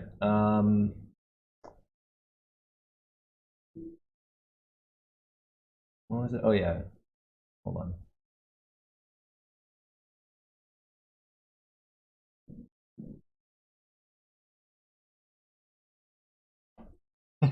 There he is.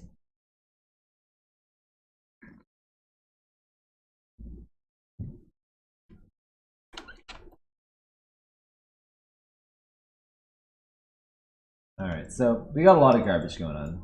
That's okay. I'd rather deal with this than manually do all the edges and stuff. So don't worry. It'll look a little bit funny for a while, but the idea is I'm just gonna clean up the excess, right? Make sure that everything is nice and compact. I'm also gonna delete the other half here. Like I said before, we don't want to have to do the same thing on both sides. That's just, a big waste of time.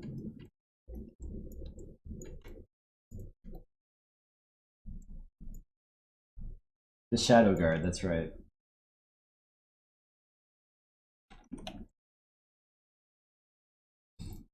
I got the good cop, bad cop going on. I got Courtney and Nas.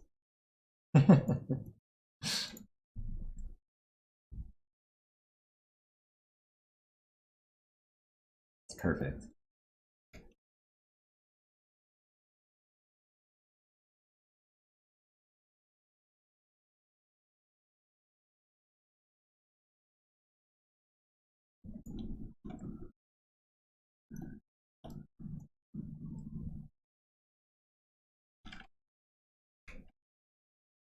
Angry boy, bad boy.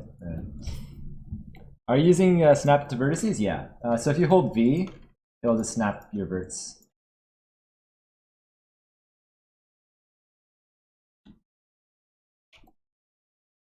And again, we have a lot of like extra mess here that we got to deal with. That's okay. We'll figure it out. Don't worry. Yeah.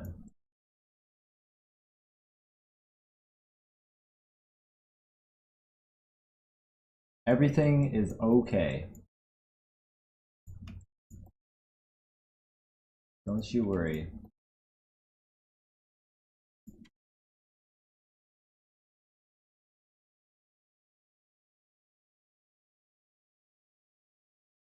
This is just like how I go about all hard surface pieces, right? So I'll go in, bevel some edges, and then I'll clean up whatever mess is there. You could go in and add edges manually, because bevels are destructive. That's why I create backup geo. But I'd rather be destructive about it, because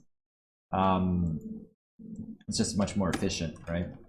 And I keep the backups so that I can use them as my low poly object later. Like I always keep the object that is unbeveled, and that way when I go back and create the low poly object, I have something to use that is clean, and then go from there.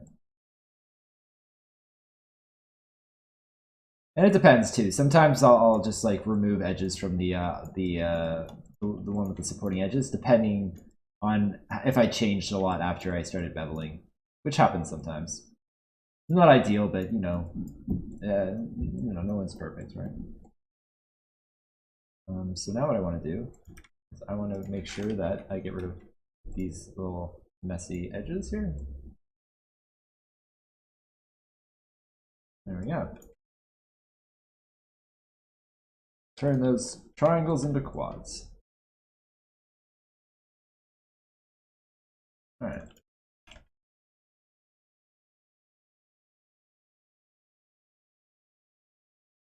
Let's get rid of this edge. Boom. If you hit Control Delete in Maya, it'll delete the edges and the vertices. Never just hit Delete. If you just hit Delete, it'll leave all the vertices behind. I don't know why that's even a thing, honestly.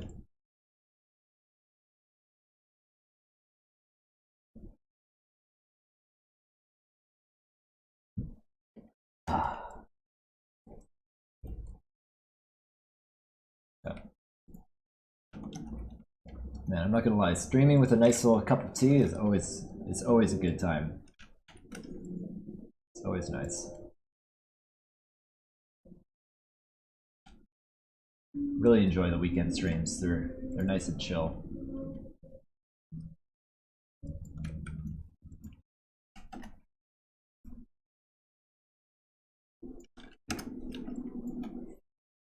The reason for subdiv armor is you want to sculpt detail in ZBrush, right? Then you bake the normal and the displacement map? Yes, although not the displacement map. I don't use displacement maps. Just the normal ambient occlusion, concavity, you know, etc., etc. All that stuff. But I don't use displacement maps. Those displacement maps, I just never needed them. And my understanding is they're expensive as far as performance goes. I've never been on a project that wanted to use them. Well, the shows I've been on, when I was working in TV animation, yeah, that's when you would use them. But for games, I never used them. Because how displacement works is it actually subdivides your model, and it would have to subdivide it real time. And it would be a bit finicky. I can see that being used more for environment stuff, but for characters, I've never seen displacement be a thing. Cavity maps, yeah. I just use them for textures. I don't use them on the model.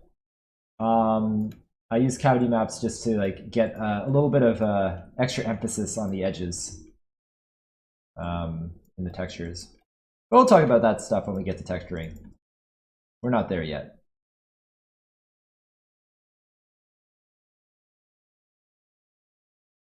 Texturing is going to come up probably in 3 weeks. No, more than that, 4 weeks. We'll start texturing.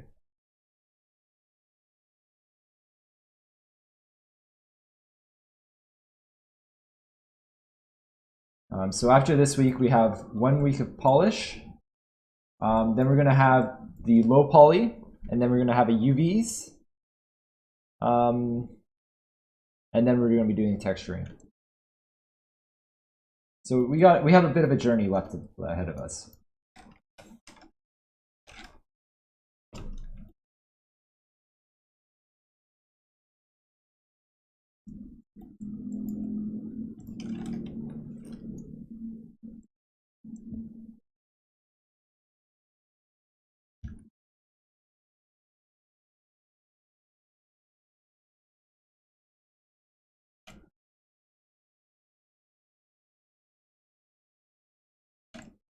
Yeah. The modeling process is very long, right? It takes a lot of time to do things. And even right now, like I'm doing things a lot faster than I probably should be. Because I'm trying to keep up a certain pace, right? So normally you'd want to be spending a little bit more time on each thing to get something that's really high quality, you know? Which I have not been doing. Because I just don't have that kind of time. But you could sit on a model for a couple of months or more, right? We'll be spending a couple months on this particular process, I think. But that also includes all the like the animation and stuff like that, which normally wouldn't be included in those 2 months.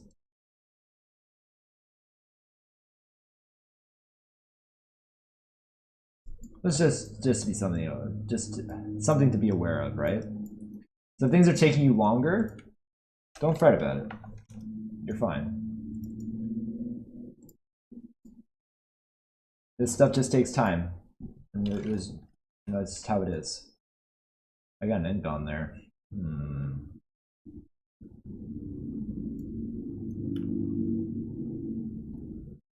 Oh, I see. All right. I got an end gun, but I also have a triangle. So I can just, concatenate those into one. Although I don't think this is the best solution for it, but, we'll get there.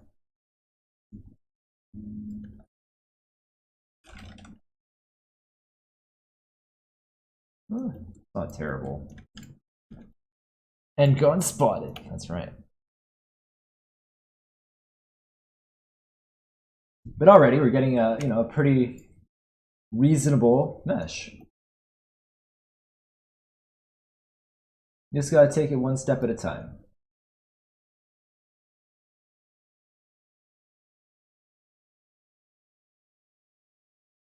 In production workflow, for the main character, you as the lead modeler, how much would it take you to make this model? So I'm not a lead modeler. I'm a mid-level artist professionally. But, well, I was a lead at my previous company, but my current company has different standards, so that's different.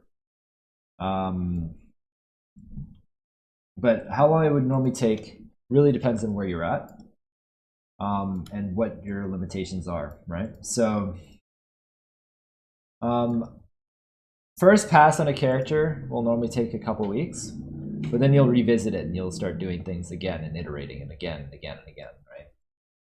I don't think currently, well, I don't know if I particularly like that workflow right now, so I'm currently working on optimizing it.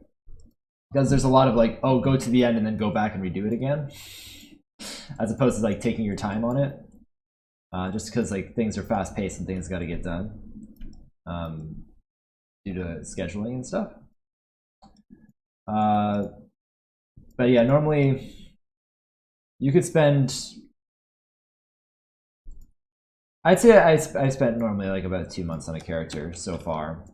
Mind you, we're currently in the process of like really bringing one character up to a really good level.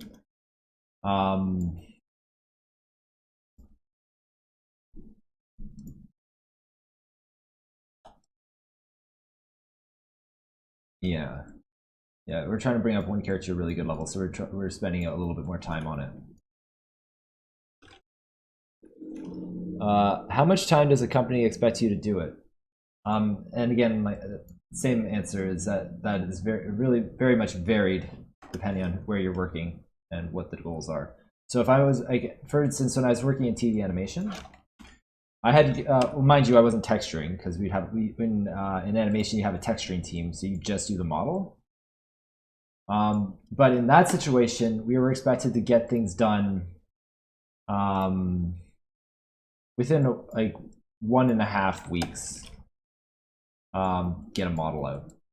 When you're in TV animation, you have to get one thing done. You have to get, like, characters are an exception, but every asset had to be done within the week because you had to get, basically we'd get a pack of assets and they're like, you have to finish all of these assets by the end of the week so that they can go into the next episode, right? Because that's how the pipeline was. So you'd have 1 week per episode and then it'd get passed on to the next department. So that way we could crank out an episode a week.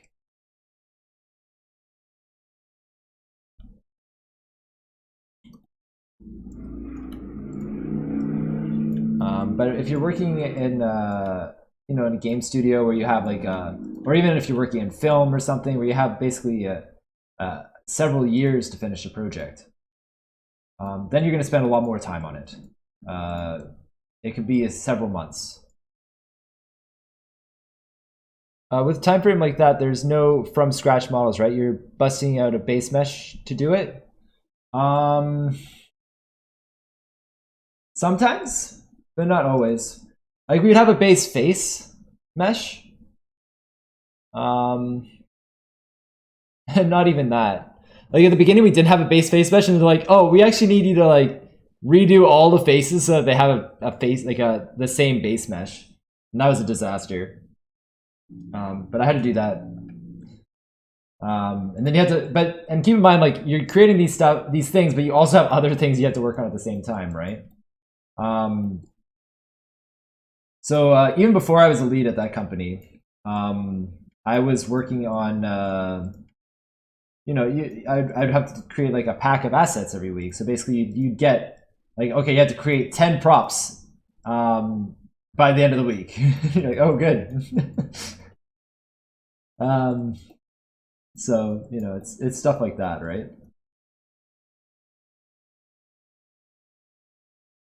And my first job, I had to rig them too. When I was working on Thomas and Friends, there was two of us, and two of us made up the whole modeling and rigging team for the year and a half that I worked on the show. And then after, at the end of my time there, they started bringing on way more artists because they wanted to crank out more content. But yeah, it was just two of us. Also, hey, Sonny, Bard, sorry. How you doing? Are there well-known 3D TV films? 3D movies are more well-known, is it not? There are plenty of really well-known 3D TV shows, for sure. Rigging, I know. Did you get? No, I did not. I did not get paid a lot.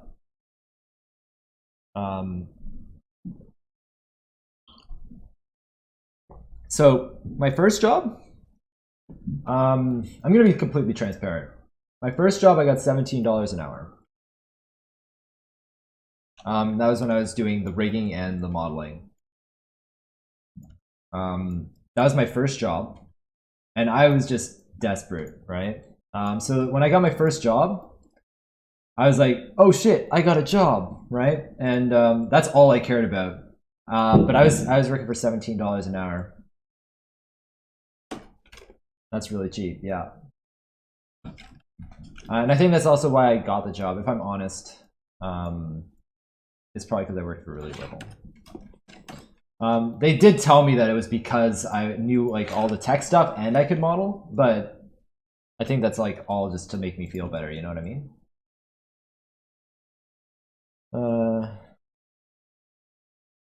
That was me a week ago. Oh yeah.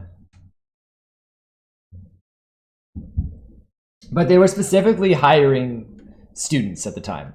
So the thing is, I got pretty lucky with my first job because the company was trying to like double in size. And if you're trying to double in size, you can't just hire like 100 like weathered employees, right? That's just unaffordable. So what you're going to do is you're going to go and you're going to get a bunch of juniors, right? And then train them. They were hiring specifically students so that they could get them at a specific rate. Yeah, they could hire them as juniors, right? And I get it.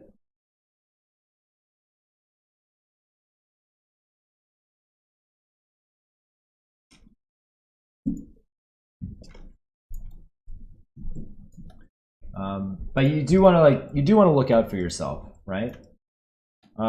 So whenever I get a new job, I make sure that I get a substantial raise. Because when you're in a company, you're not going to get much of a raise, right? So when I go to a new company, I ask for double what I was making before. About double, maybe a little less than double, but close to that.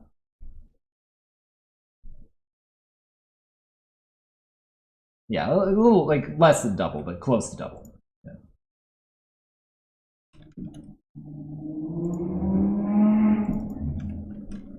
What is considered junior level? That's very vague. There's really no juniors. Like from my understanding, it normally has to do with your experience, right? So if you're just fresh out of school, you're a junior. And a mid-level artist is someone with like a couple years experience behind them.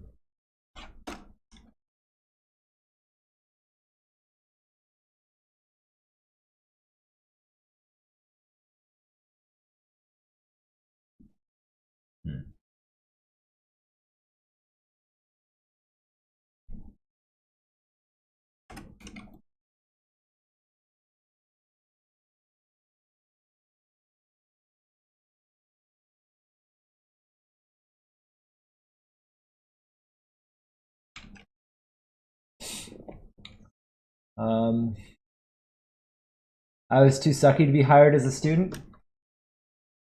Well, you know, you just keep in mind, like I didn't just get out of school and get a job. I struggled for a long time. It took me over a year to get my first job. You know, I was like everyone else. I was just like, you know, stressed out, just trying everything, getting nowhere, living with my parents, right?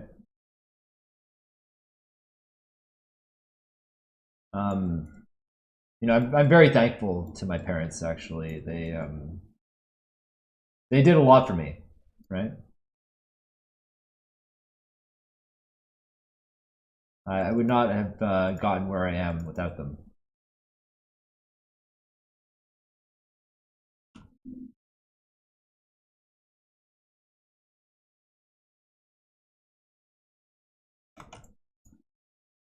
Whoops.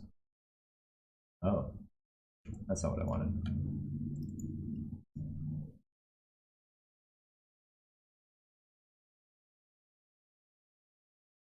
There we go.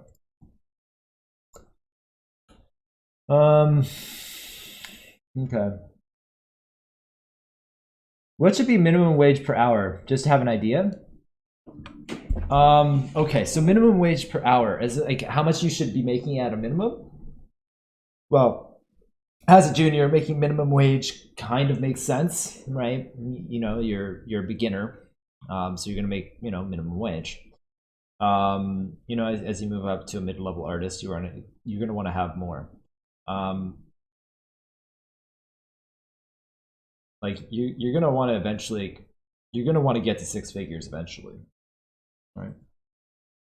That's kind of like your goal, because you want to make a good living off of it. I will say something to keep in mind too. If you're, for example, freelancing, you want to be making about double what you'd be making in house.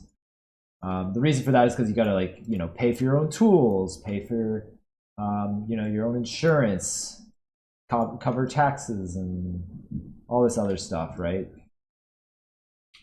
There's a lot of stuff that a company will, oh yeah, and then you don't get vacation days and stuff like that, so you got to account for that and all this other stuff, right? So you want to be making a lot more.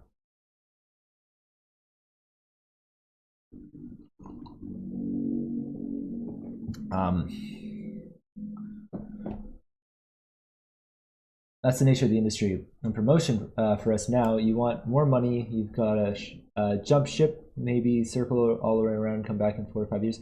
Yeah, if you want to move up, you gotta change companies most of the time.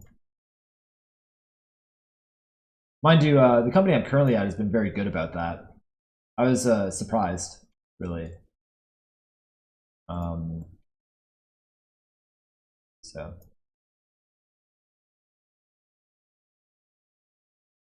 you don't see that very often. But yeah, where I'm at currently is they're very good about it. I think it's because they're smaller and they're a little bit more conscientious about their employees.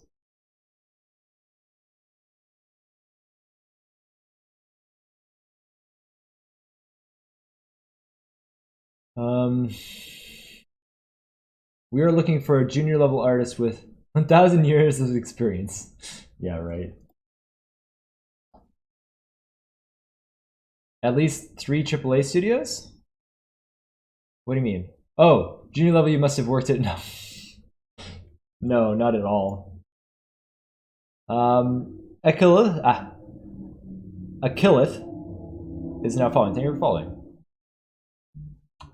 Me too. I've been over a year and I got my first job in games. Yeah, it takes a while. You got to be patient, and you got to work hard and spend a lot of time, right? Don't expect to just be getting it instantly. That's just not how it works. You can dream, but that's not going to happen. Sorry. You know? I got a triangle here and a triangle down there. I want to get rid of them. Okay. We'll do it. We'll do it, guys. I'm going to get rid of those triangles. Actually, a good way to do it would be like this. I'm gonna get rid of this guy and this guy. Cool. What did you do when you got out of college? All right, so this is what I did when I got out of college. Or, yeah, well, college, university, whatever. So I was living in Ottawa at the time. And I was like, well, okay. I gotta start trying to find a job. So what I started doing is, well, I started trying to do some freelance stuff. So I was like, okay, I'm gonna see if I can like put my stuff out on forums and stuff like that. Obviously that didn't hit very much, and I got maybe like 2 hits. And I was doing stuff for really cheap. Like I was just doing like I don't recommend this. You're better off just like this. This didn't get me anywhere. Doing these like side jobs didn't get me anywhere. By the way, I never even put them in my portfolio because they were so bad. But I did like I worked for a company for free. I did some like really cheap models for some other company. Made some enemies. I'll tell you, I learned a lot about freelancing back then. So when I started freelancing more recently, I really knew what I was doing, well, a lot more at least. But back then I had no clue, and I completely screwed up, and I made some terrible mistakes. So it was somewhat worthwhile, but it was pretty bad. Like I burned bridges. I did do some freelance stuff for my uncle. He had a graphic design company, so I did a little bit of that. And then there was a game studio that was a connection from one of my teachers, and I was basically entering data in a data table for several weeks. I had another uncle who had who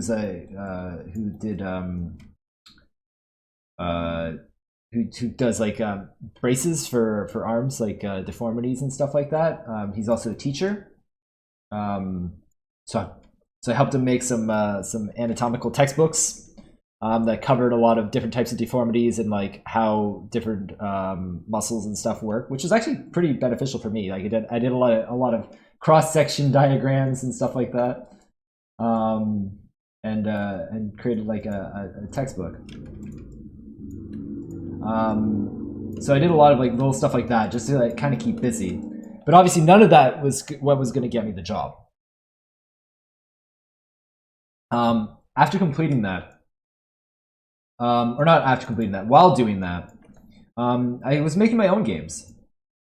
So I did a lot of my own little stuff, created animations, created, rigs, models, and all that stuff. And I just kept throwing out applications. Not as much as I should have. I'd throw out like, a handful a month. More if I could. There were some stretches where I was like handing out a handful a week, but it's hard to like keep yourself motivated doing that. A lot of people fall off of it, including myself. So I would do that, and I'd just apply everywhere. And then eventually one company just contacted me back. Well, there was a couple that contacted me back, and everyone turned me down. But eventually this company is just like, oh yeah, we want to hire you because you know how to program, rig, and model. So you're not just an artist, you also know what you know the technical side, you know what you're doing. And that was my first job. So they called me up and they're like, oh yeah, we'll give you this job for whatever amount. And then they emailed me with the bottom line amount. It's like, well, I guess this is what I'm working for. And then I started working there for several years. And I was probably one of the people that was paid the least at the company, because I started talking to other people and they're like, oh yeah, we're making like double what you're making. I'm like, oh good. That's great. And then I asked for a raise and they were very like not willing to give me a raise, and like, yeah, we'll give you a raise in like several months. But at that point I had still been like, again, like I was still doing my own stuff on the side too, and I was like pushing my portfolio a lot. And then I got contacted by another company, and I didn't even apply for that company, and they're like, we like your stuff and we want to hire you. And I was like, okay, well, I'll go there. And now because I had a job, I went in there and I'm saying, okay, I want you to pay me this much. I actually had like my buddy kind of say like, oh yeah, this is how much you should be making. So at the time I had asked for 30. or 35, and then I ended up getting 30 an hour at this new company. And then I was there for several years. Got promoted to a lead with a slight raise. I don't remember what I got raised to. It wasn't much.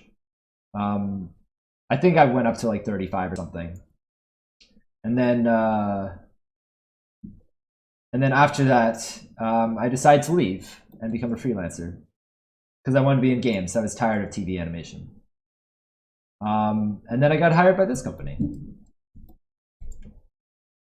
That's my life story, guys. Not what you came here for, but that's what you got. Geronda3D is now following. Thank you for following. Well, that looks pretty nice, right? Look at that. It's hard surface and it's clean. All right. Why did I make the papyrus voice? All right. Anyway. Holy crap, a Maya stream. Yes. How do you do taxes? I have 2 accountants, Cable. One in Canada and one in the States. Still in the cool age? I don't know about that one. Mostly joking, although when I was first 3D job searching, for, most of them had requirement of at least 1 released title. Yeah, they'll always say like, oh, you need like 1 released title. It's never true. They want it, but they're never going to get it. Just apply anyway. No one cares.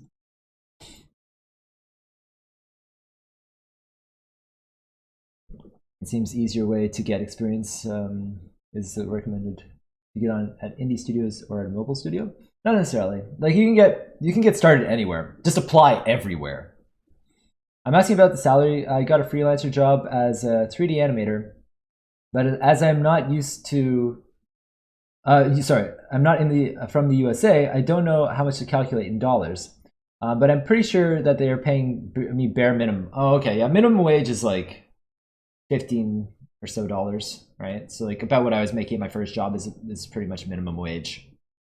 But yeah, I mean, as a freelancer, you want to be getting at least 30 an hour, I would say. It's hard, but it can always be worse. You can be born in a third world country with a video game. Yes, yeah, I was extremely fortunate, and I say that always. Not everyone can do what I did, because not everyone has the good fortune that I've had. I'm under no illusions. Right?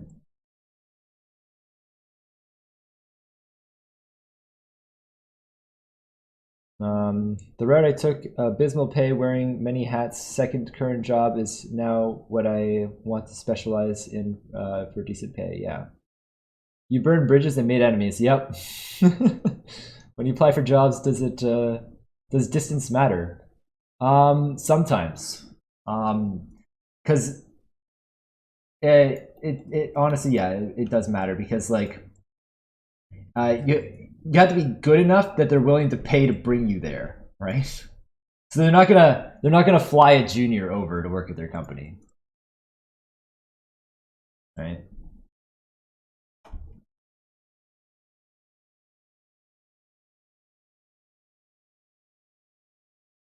$30 an hour, yeah. Thanks for that. Helps to know the origin story. I'm glad it's helpful. Please, someone make a movie. Don't make a movie. It'd be very boring. What company is this company? I'm currently working at Singularity 6.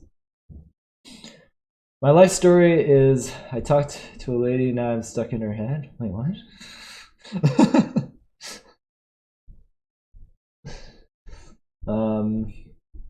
It's usually not good to say, could come back to bite. I'm okay saying where I currently work. But when I'm gonna say something about a company, like I didn't say anything about the company I currently work at, other than that they're great. And I have no problem saying that. I really like my current company. They're all wonderful people. They've been very nice to me.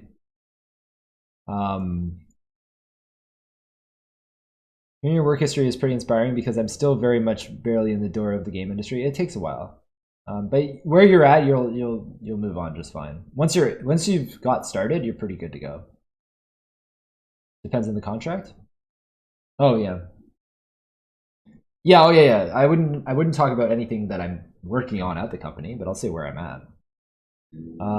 That it costs about 10 to 15K for a company to bring an artist to the country. Yes, it does. The company expects you to work there at least 2 years so they can make their money back. They won't risk it on a junior. Yeah. Yeah.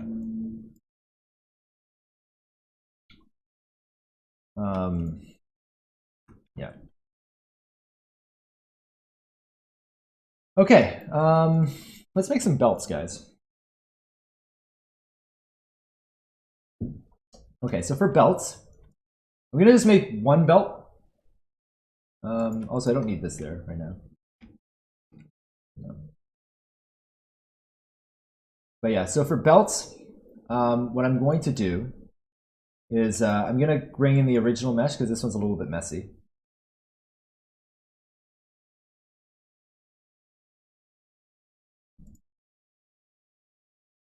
Temp. Yep. All right, and we're going to hide this belt, and we're going to replace it with our clean one. There we go. There. Boom. So now we got a belt, and we're going to create a buckle. So you can create like whatever kind of buckle you want. I have like one kind of buckle that I just always make. Singularity 6 is looking for a UI artist. Just started that class this term. Nice. If you go to the Singularity 6 page, you can see a high-res picture of stuff. You can. It's a very bad picture, but you can see it.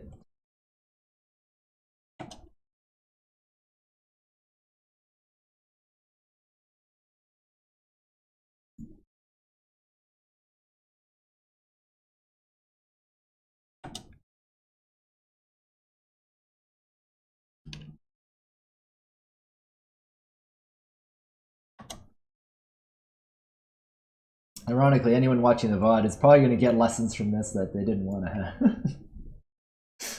I was supposed to be talking about modeling stuff, and I ended up going over my whole career history.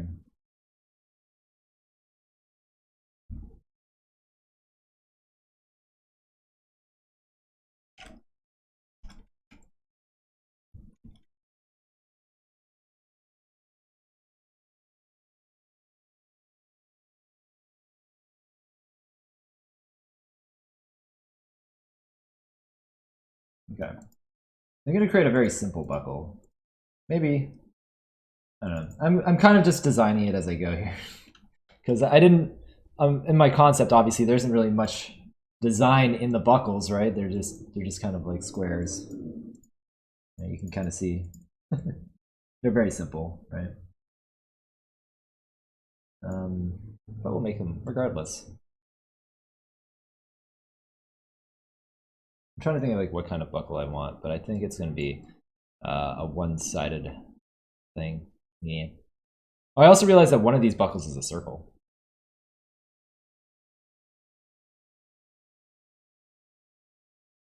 So I'm actually making the wrong buckle for this belt. That's okay. I'll move it. Whatever. Do you think companies will start paying for resources used like electricity? What do you mean? You brought your model in with tries? I decimated it before bringing it in. I decimated my sculpt just so that I can have reference for my high poly, like for my hard surface stuff, just so that I know where to put them. I don't care about the underlying mesh.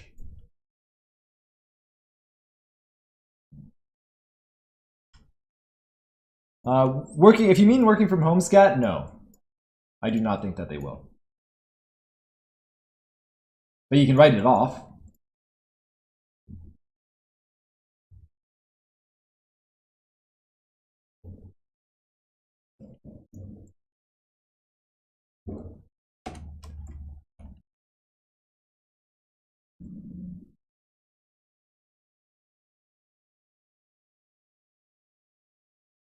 I want to make this at least a little bit interesting.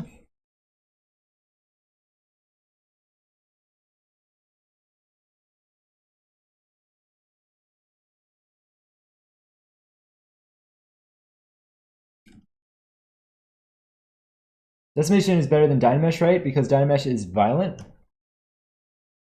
Depends on what your purpose is. Dynamesh is better for sculpting.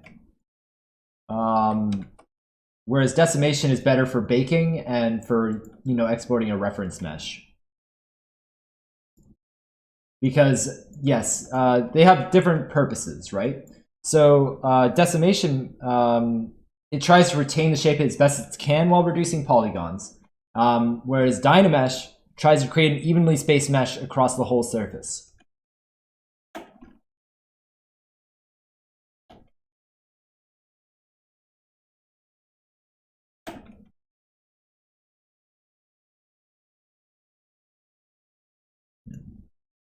Anyway, just stuff to keep in mind.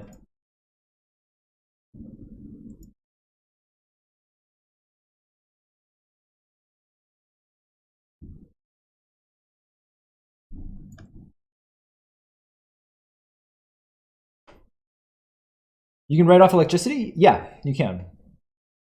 If your apartment is your workspace, you can write off your electricity bill. Not the whole thing, but a percentage of it, depending on like how much of your space you use for your work.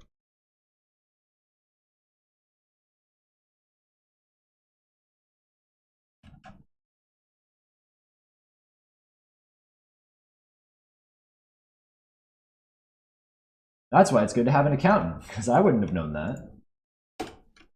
Get an accountant. It's worth it.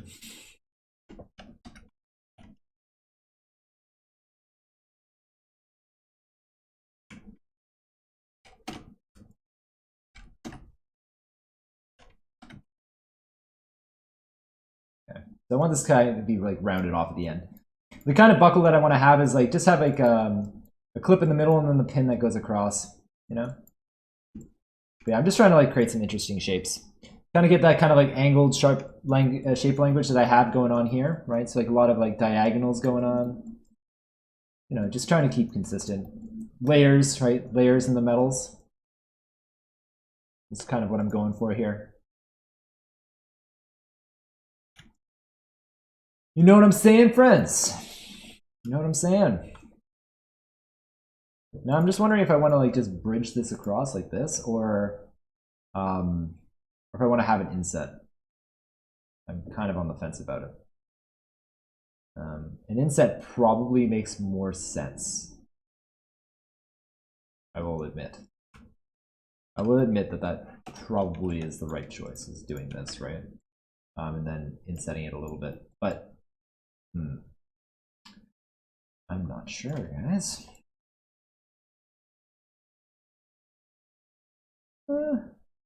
Yeah, sure, why not? Yeah, sure, why not? I'm gonna make this live. I'm gonna create a circle.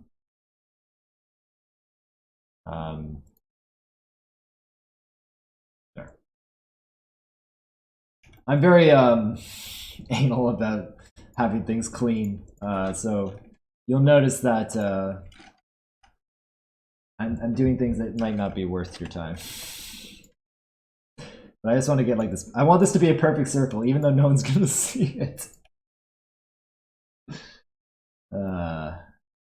That's me. That's me in a nutshell.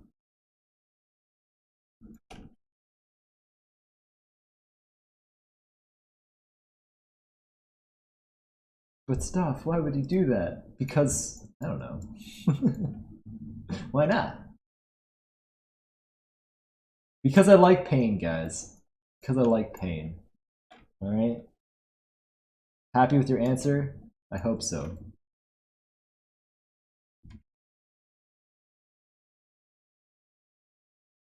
That's the only answer you're getting.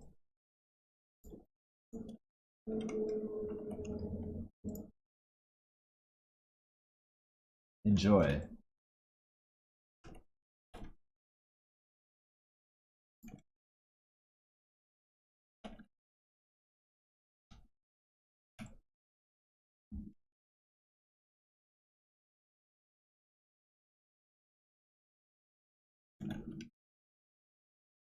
There we go. It's a circle. Enjoy.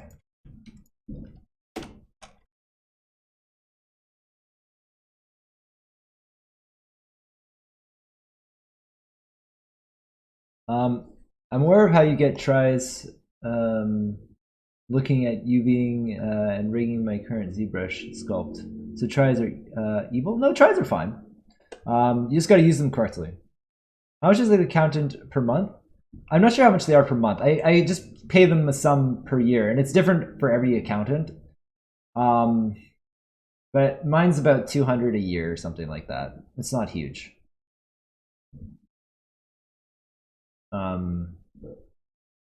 Are you snapping to make it round? Yes, I am.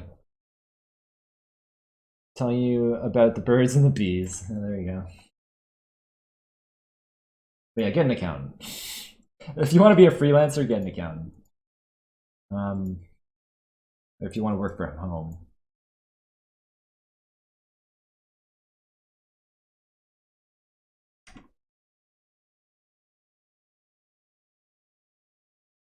Anyway. Do what you please, but I highly recommend it.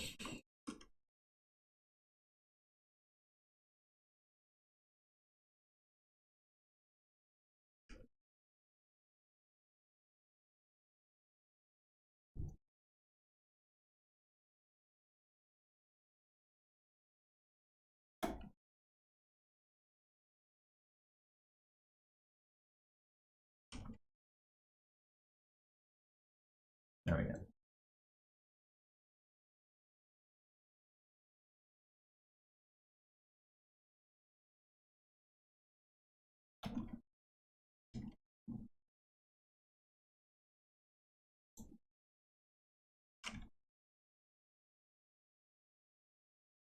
Oh, that was weird.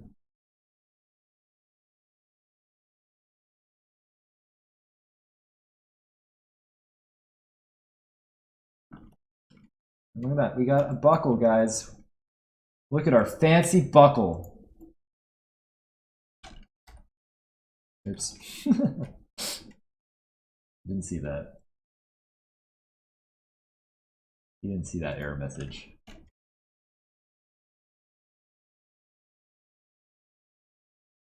Just rotate it. Scale it up a little. Boom. Take that. Oops.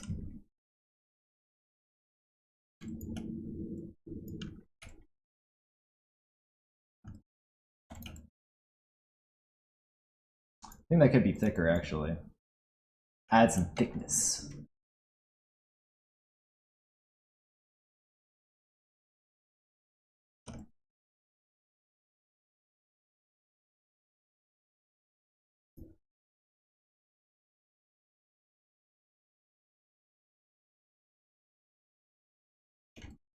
All right.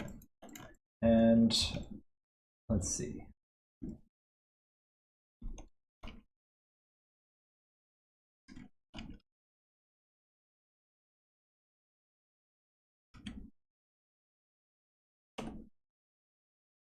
Okay.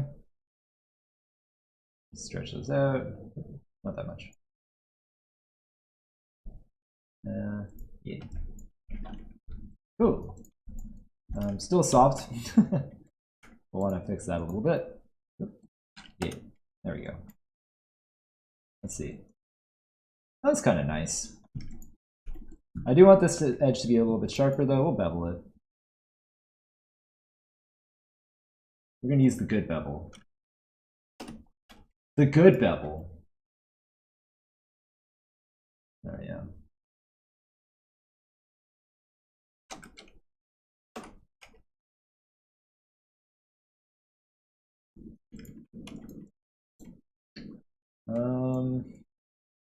Okay.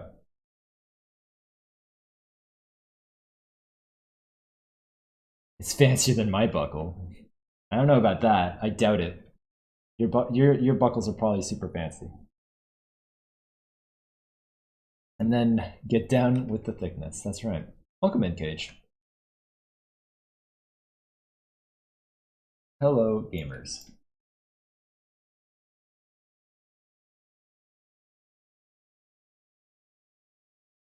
As opposed to the bad bevel. That's right. That one stays in the kitty corner. That's right.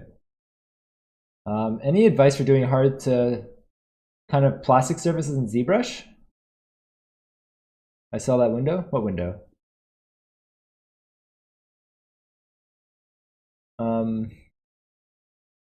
I tend to not do hard surface stuff in ZBrush.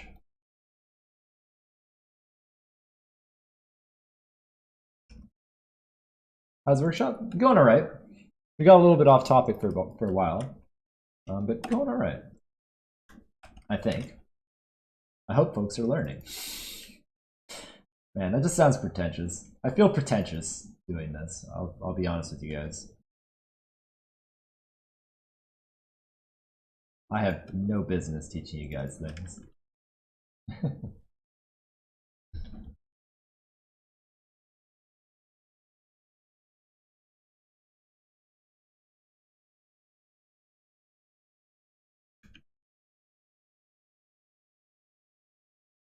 Pale Witch Knight, hey.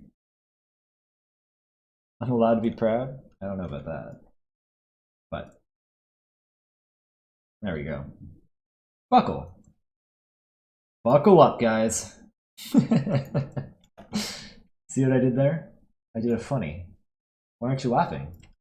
It's funny. Laugh at my joke. Alright. Okay, I'm gonna create the circular buckle.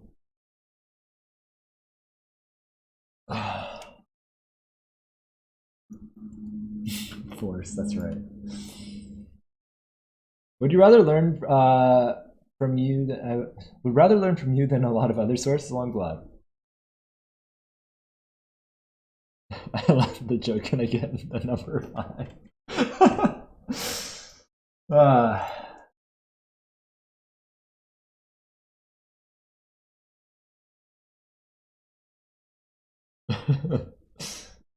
So sad, Sonny. So sad. Okay.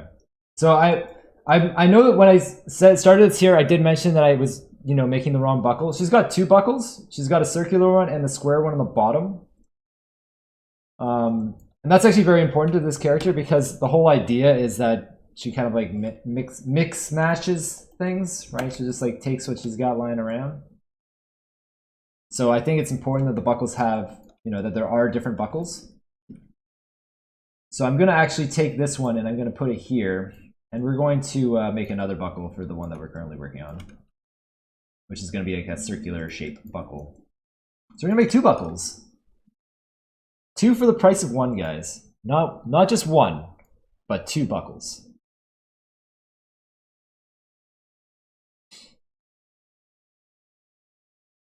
She has two belts? She has more than two belts. She has, how many belts are there? 1, 2, 3, 4, 5, 6, 7, 8, 9, 10, 11, 12. 12 belts.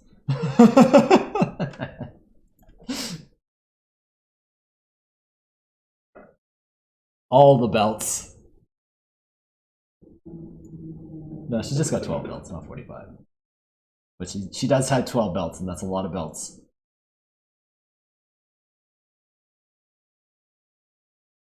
Anyway, we're gonna create a circular belt now. You character artists need to calm the heck down with the amount of belts. You know, yes, but no.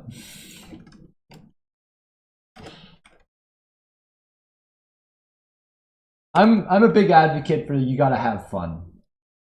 And if more belts is more fun for you, then, you know, add those belts.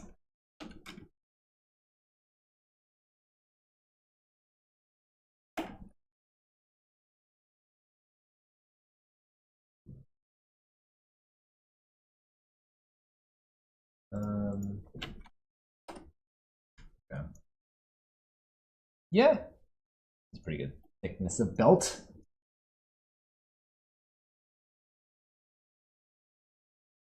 Nope.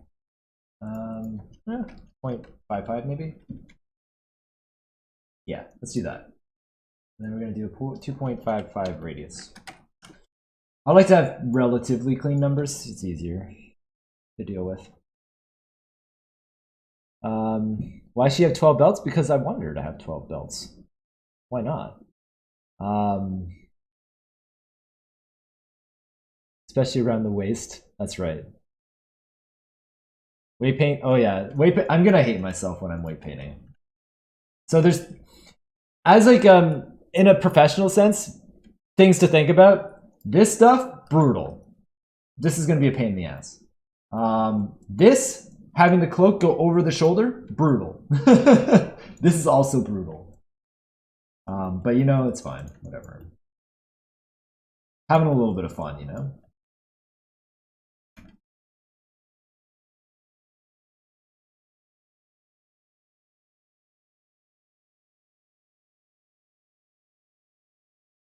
So this is a script that I did. I usually use it. You can just do it normally, but essentially it creates a group above the object that has the right pivot. You can just do that manually, but yeah, I just created a script for that. I don't want to just like use scripts and stuff without explaining what they're doing, because that doesn't help. Brutal weight paint for when you don't hate yourself. That's right. You gotta hate yourself enough. Oh man. Bunch of masochists. Is that the right word? No, that's not the right word. That's when you like want to kill everything. Not when you want to hurt yourself. I forget what the term is for that.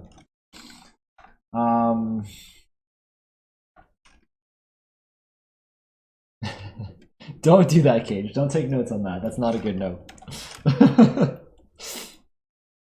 When you like pain? Oh, it is. Okay. I was right then. I thought there was a different term. I thought that was for like when you like inflicting pain.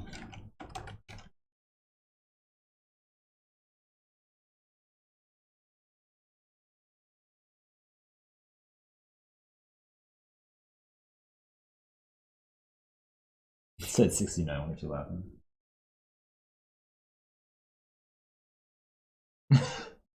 No! This is not the lesson you're supposed to be learning. This is why I should be a teacher, guys. Oh my god. Anyway. So I want to create a bar in the center of this. And I want to connect them together. You could probably just keep them as separate objects so no one's going to notice or care.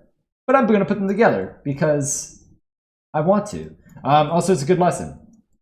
So if you want to bevel two things together, or Boolean, sorry, you want to make sure that they line up, right?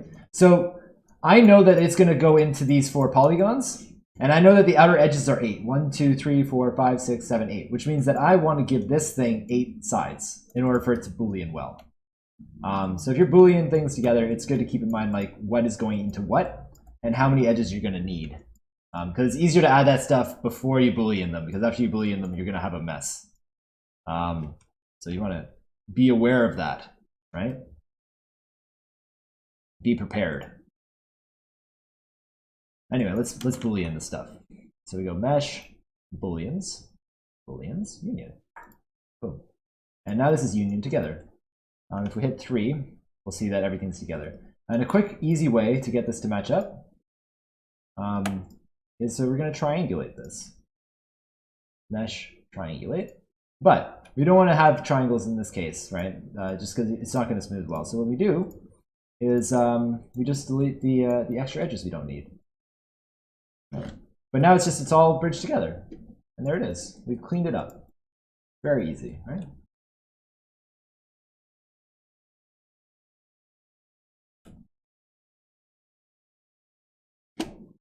I think the bottom got fixed too because I had symmetry on and some of them lined up.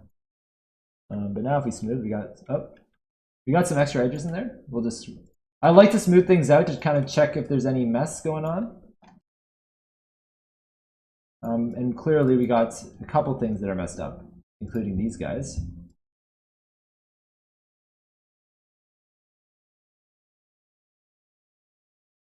There. Perfect.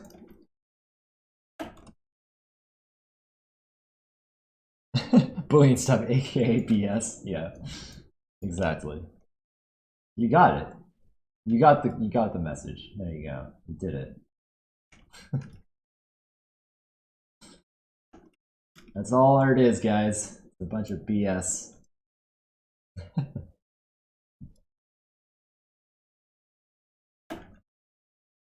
There. Also, I kind of want to have, I don't want this to be a perfect, like, flat, smooth circle. It's kind of boring. So what I'm actually going to do is I'm going to make it a little bit more interesting. Give it a little bit of an edge, right? Make it edgy. That's right, because the belts weren't edgy enough. We need it to be edgier. Right?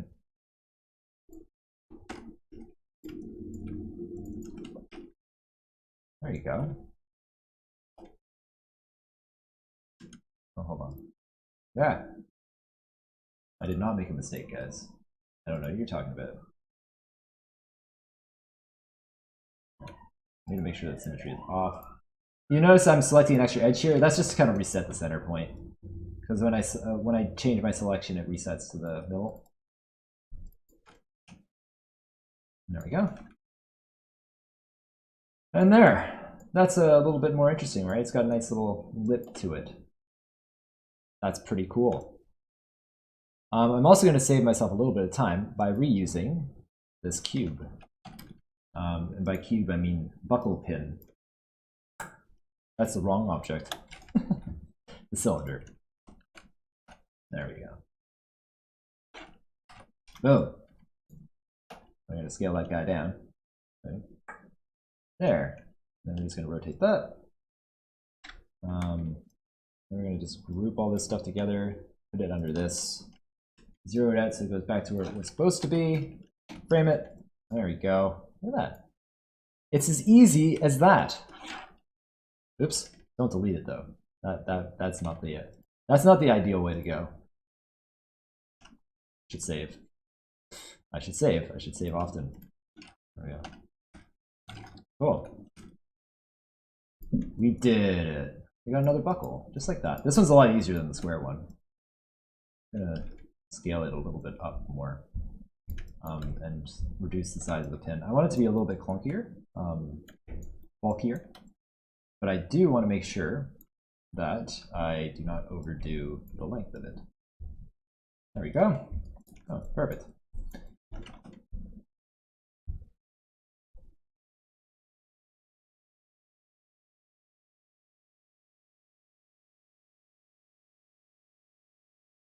All right. So now we're going to make this into a proper belt. Okay.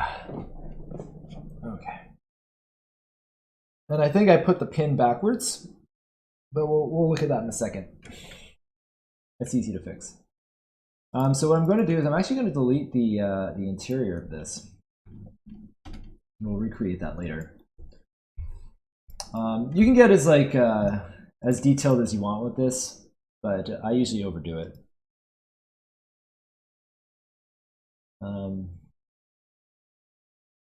Okay. So what I'm going to do here is I'm going to create the part that connects to the belt. And yes, I did put the pin backwards. I can see that clearly now. I can see clearly now the rain is gone. All right. Now I'm going to move this over here.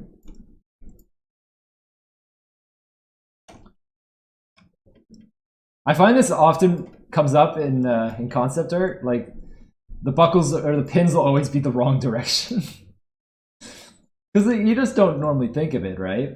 But the pin would actually have to be facing the other way if you're ever going to close this belt.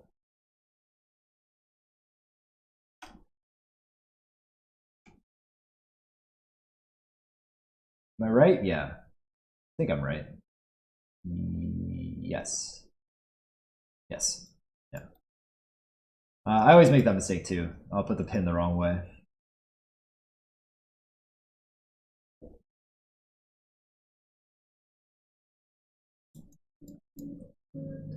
Yeah. So I'm just going to do this one buckle or belt. It'll be the same process for the other buckle as well, but I'm not going to do that on stream because I want to show you guys the cape as well. I used to just smash buckle into belt without caring much. Oh, I care. I'm a bit of a perfectionist. So I'll do a lot of stuff that probably doesn't matter. I'll be honest with you. But I do like to make sure that things are actually functional and believable. Even though I'm a stylized artist, I still try to, you know, get some believability in there.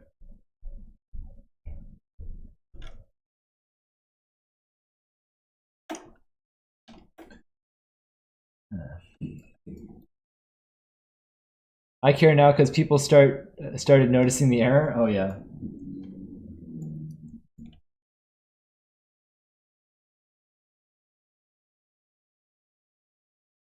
I think it's good to do. I think that attention to detail sets you apart as an artist, right? If you can show employers that you really care about stuff like that, then you're more employable, right? That's how I see it anyway. I could be completely wrong. Yeah. And now I'm just going to make sure that these edges are cleaned up. Once I extrude it, it's going to be a lot harder to make these adjustments.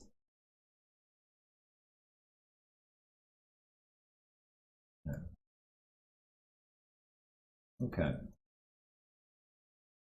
So I really hope that this stuff is all useful for you guys. Obviously, I'm not doing a lot of retopo and stuff, right? I'm only doing some base objects. But you know, hopefully it gets you somewhere. I'm just trying to do enough that kind of gives you an idea of the process, because obviously we can't be streaming all day. And I can't talk forever. But, you know, just getting the idea down. I want to have this kind of continue outwards a little bit more. But I'm going to be doing the same process for all the other belts, right? Some I'll duplicate around if they're the same, like the ones on the arm, like these belts here. These are the same, so I can just make one and then just duplicate it. I guess I should have done the pouch and stuff too. I didn't get around to that. But this is the same process as the armor, right? That we did for the shoulder. Same kind of stuff. And I'll be doing that off stream. I guess the medallion could have been useful. But it's all mostly the same process. This one's going to be a little bit different because I'm going to create a pattern. And I'm just going to trace it and create an object out of it. I'm always learning helpful tidbits from here, so it's very much useful. I'm glad. I just don't want people to feel like they're missing out because I'm not covering everything, right? But this is like, you know, it gives you an idea of how I go about things, right? But I don't know, what would you guys rather me show you the process for? The pouch, the cape, or the medallion?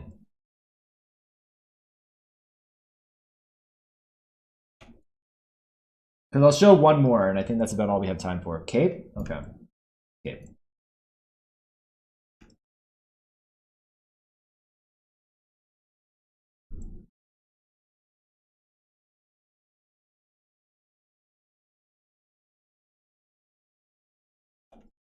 Yeah.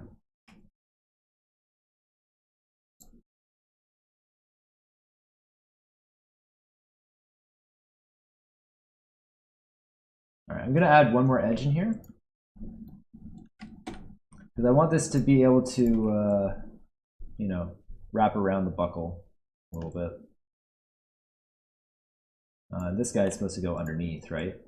Like that.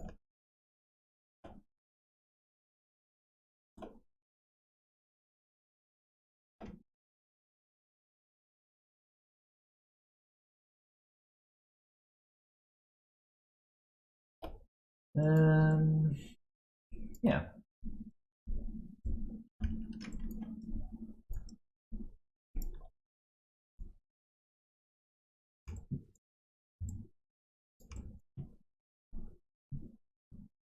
All right, so that's about the idea of it. I'll add a little bit of extra edge. Oops, a little extra edge here. Now, I'm going to use creasing in ZBrush for the edges here. So I'm not actually going to bevel the belt. I'd rather not, because you just get a better results from creasing in ZBrush. Maybe I'll show that as well. I'll bring this into ZBrush and show you how that works. But I kind of already showed it with that other piece earlier, so it's the same thing. What I will do, however, is I will crease it as a preview, just so that I can see what it looks like in here. Even if that crease doesn't carry over to ZBrush. Sometimes it does, but it doesn't always. So that's something to be mindful of. There we go.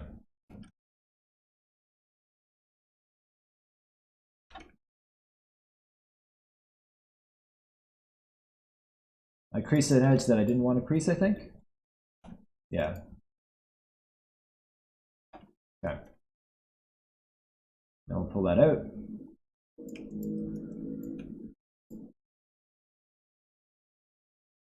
There we go.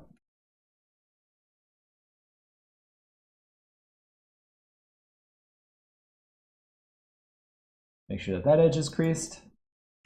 There we go. Cool.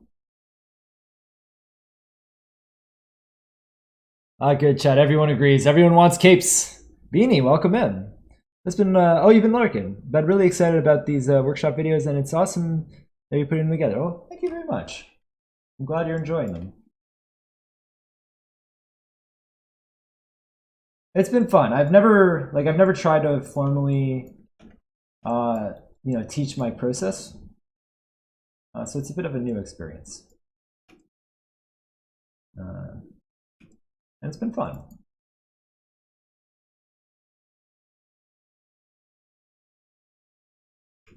But I figured there's enough folks interested that it was a good idea. Yaz187 is now following. I've had a number of people ask about, like, oh, potentially doing YouTube videos or stuff like that to go over things. So I thought this would be a nice little, two birds, one stone kind of thing.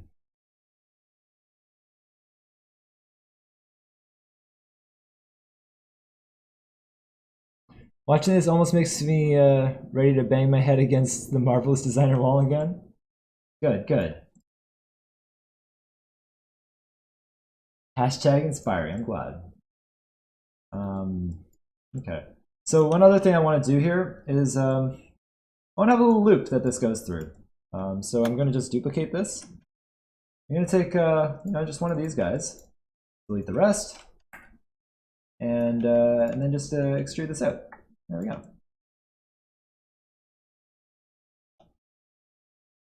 Okay.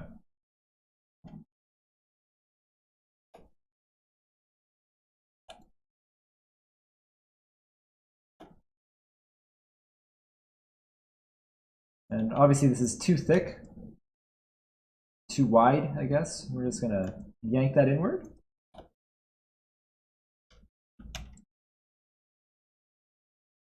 Pull that up, and there we go.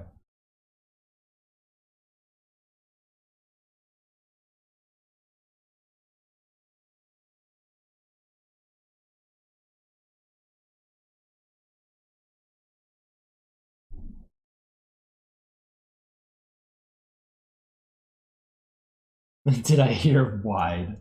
You did. You did hear wide.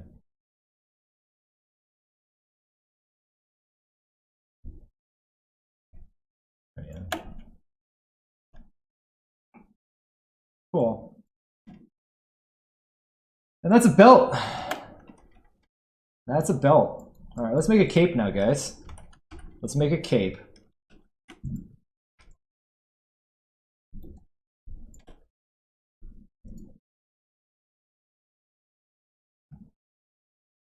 I hope y'all like capes. From the look of it, you do, so prepare to get caped. All right, so the first thing I want to do is work on the symmetrical elements. I want to keep the collar symmetrical just because it makes my life easier down the road. So we're going to start with that. And this is a similar process to what we were doing with the armor. So we're going to do hard surface. Okay. Quad draw.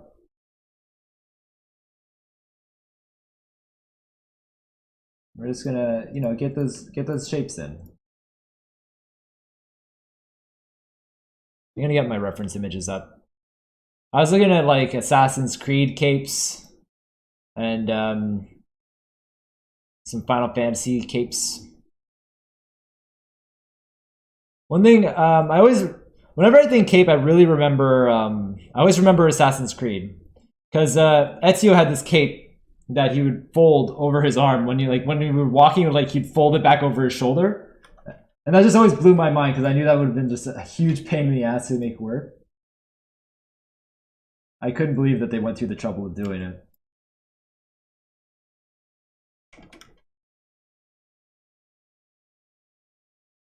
Cape hype.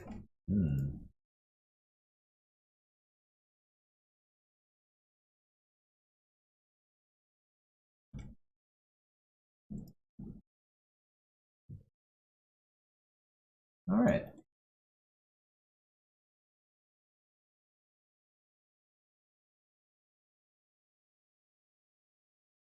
Now, technically, the topology could be the same on both sides, and then I would just like crunch it on one end, but I probably won't do that, to be honest, because it's more trouble than it's worth.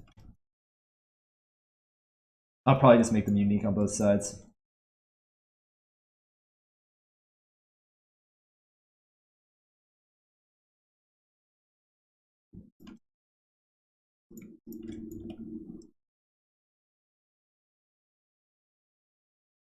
Okay.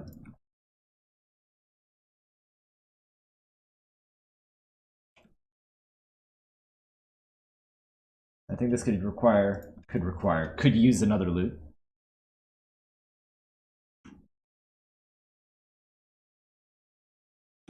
There.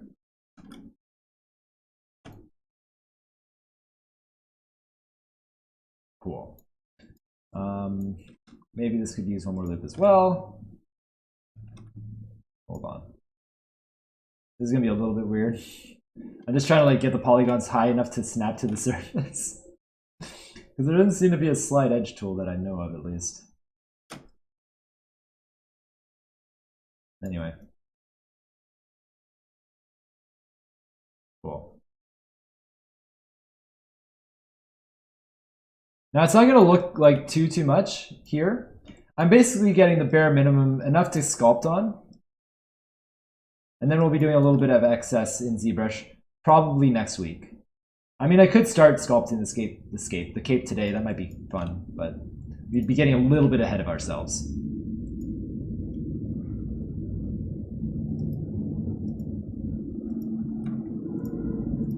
There we go.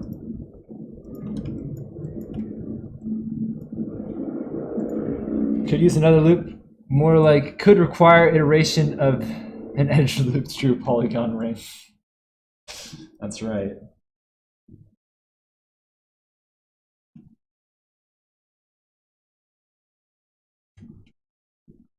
Just go full Star Trek.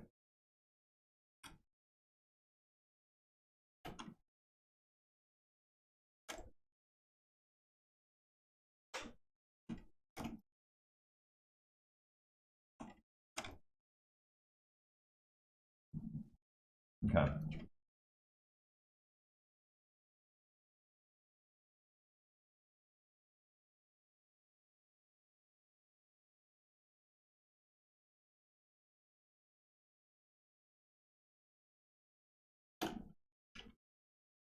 Oh, hold on. I shouldn't have those guys selected, but I do. Get out of here. Cool. Let's snap it into the X position.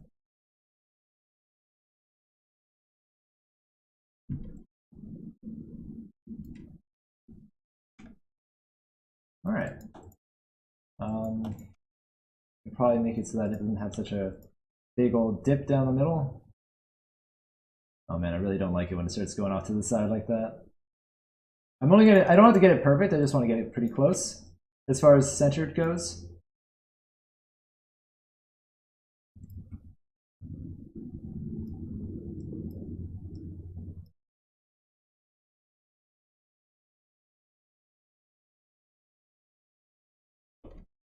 All right.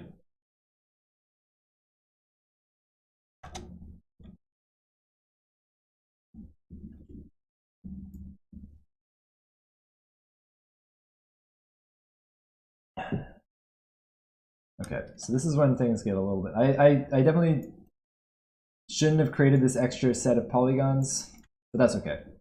So what I'm going to do now is I'm going to combine these together. Make sure that the merge level is high enough for them to actually link. Okay. Soften edge history. Just make sure that everything is connected by doing this. Yep. Okay. I'm going to remove all this extra stuff that is not lining up with the surface. There we go. This one's acceptable. These guys are kind of acceptable.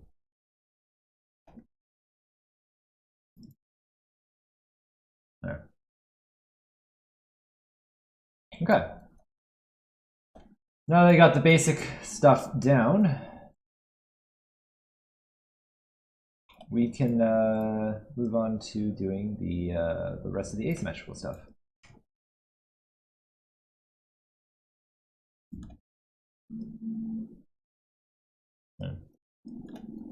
You're kind of acceptable? Yeah. Better than unacceptable though, right? I'll take pretty acceptable.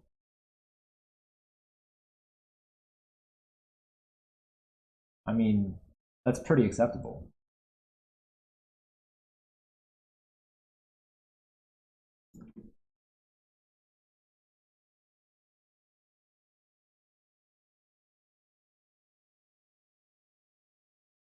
So I want to get at least some of the folds into this into the mesh here, because remember what I said before is when a mesh has thickness, it becomes very difficult to sculpt on. So I tend to limit how much actual sculpting I'm doing on long fabrics like this. I would of course treat it differently if I was doing a different style, but because I'm going for something like clean and crisp, this is the route I'm taking. At the end of the day, I will still be doing a good deal of sculpting, and I will have to be careful, but you know, you want to get as close as you can. Do you use Marvelous Designer? I have used Marvelous Designer. I have used it, yeah. I own it. And I used it on one model. Good use of my money. That's right. But it's very hard to get the exact result you want, which is why I don't use it for stylized work. It doesn't give you a very it doesn't give you a very precise thing. It gives you something that feels natural and real, right? But it doesn't give you so, like, you're not going to get anything very stylized out of it because you can't define where you want your shapes to be. Not really, anyway. I'll buy your MD license for 3 tacos. I'm gonna keep that license because I do plan on jumping in again. I want to use it again. I do want to do something a little bit more realistic down the line. Probably not full realism, but something more realistic. I do need to stretch those muscles a bit. I think as an artist, it's very important to kind of diversify a little bit. Make sure that you can handle yourself. 4 tacos. I don't even eat tacos. I don't remember the last time I've had a taco. I think the last time I had a taco was like 4 or 5 years ago. Diversify, yeah. You gotta learn, right? If you stick and do the same thing all the time, you'll never learn anything. Even if you do something else and it's not something you like, at least you did it and you can take something away from it. I think doing some form of realism, even if as a stylized artist, is a very important thing to do. because it'll allow you to kind of get a better understanding of forms. I'm gonna fix that later. Don't worry about it.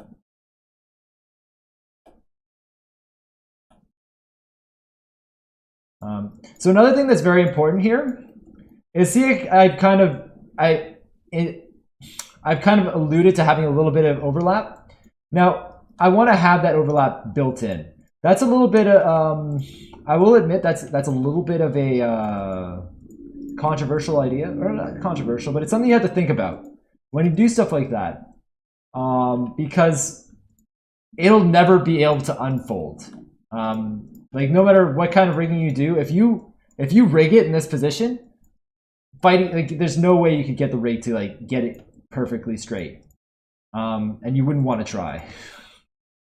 Trust me, I've tried. I mean, you can try it and figure it out for yourself, but it's brutal.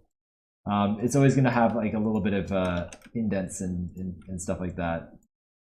So either you always have it in that position, or you kind of make it straight and then it goes into that position afterwards. But you're going to get a better aesthetic if you build it with the fold in it. If you wanted to have that kind of fold in it, right? So you have to ask yourself, like, do I want it to have that fold? Do I want it to always be there? What will the character be doing? And that kind of stuff. So I always want it to be there, because this cape is always going to be tucked under the pauldron. It's never going to come loose. So this is always going to be over her shoulder, and the other one, well, above her shoulder, and the other one is going to go over her shoulder. So I want to build in this fold because it's going to be aesthetically nice. I'll probably have to do a little bit of work, obviously, outside of this, outside of just snapping, right? Once I get things kind of snapped in place, I'm going to have to go in and poly model. Same with how I did the armor. I can't afford the sub. I want to keep playing with it though. Can you get the trial with another email, maybe? Or is it based off of your computer number, whatever it's called? I know computers. Is it called IP? I'm not sure. Your MAC address? I don't know. Something like that. Okay. And you'll notice I'm doing a straight line all the way down to the bottom now. I'm not going to go through and create all the loops individually. That's a little bit silly. At this point, you can just add insert loops afterwards. All right.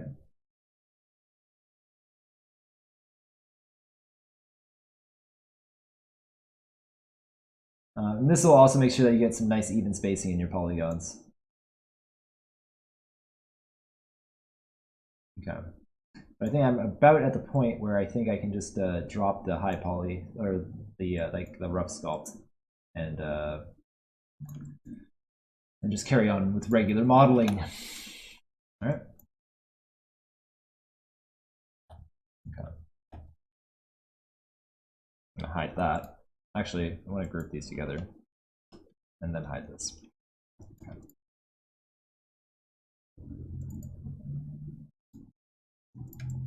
Oh yeah, I said I was going to fix this and I never did. I'll fix it later. It doesn't fix it.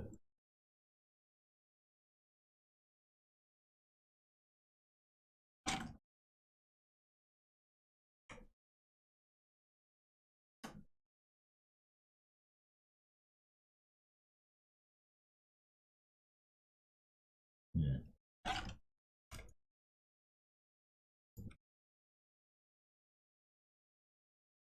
Okay. Now when I smooth it, it'll look okay. It's a lot cleaner than it was, that's for sure. And I'm just gonna do some stuff like make it, I want to make sure that my base is relatively clean, right? So we're gonna go into the side view. I'm gonna have a look at it. I think what I want to do is, you know what? I'm gonna do this manually because I could just make it a straight line, but going to one axis and just kind of, I just want to straighten up this edge a little bit because it's a little bit wobbly, Another thing to keep in mind too is where you'll have seams and stuff, right? So say I want to have like a seam on the cloak, it would go around here, right? I'm also going to put symmetry mode back on. So that way I can clean up certain edges on both sides.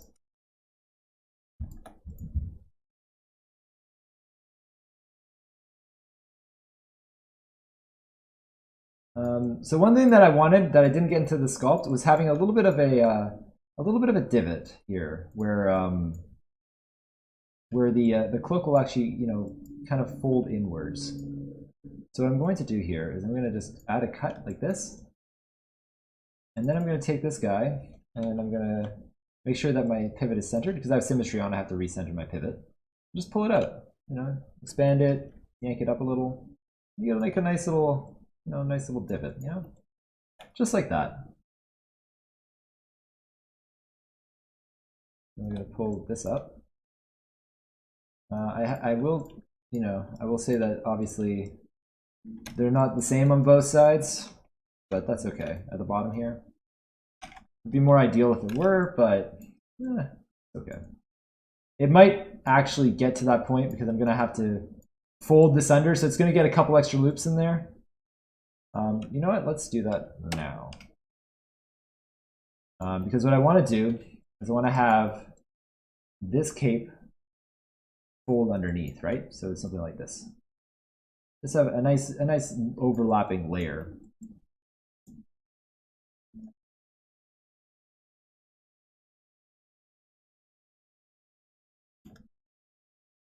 And now it's starting to feel more like cloth, right? Because now the shapes are kind of overlapping a bit, and all is well and dandy.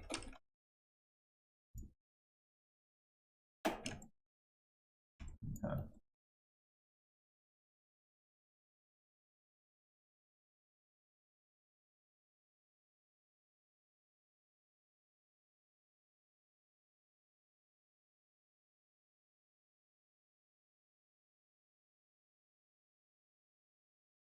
I will keep in mind that I did want to put holes and stuff in this cloak, so I might also do that before we go any further as well. I mean, like before sculpting and stuff. So we're gonna just pull this down. Hold on. Oh yeah, I did this, right? That. Is that how I did it? I guess so.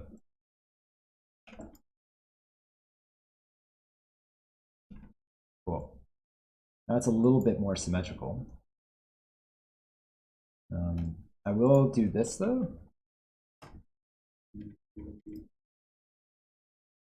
-1. There. I just want it to be pretty close. There you go. Oh.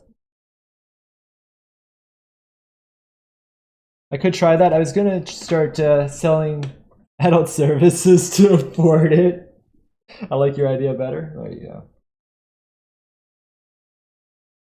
You could also try messaging them. Sometimes if you're trying to learn, like some companies will, let you have another trial.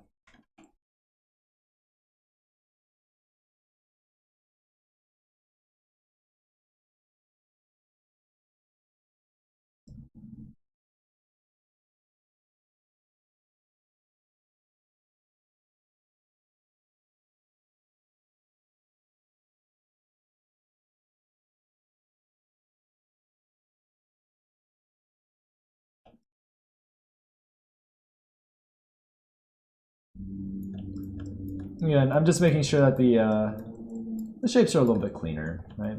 It's good to have a nice clean base.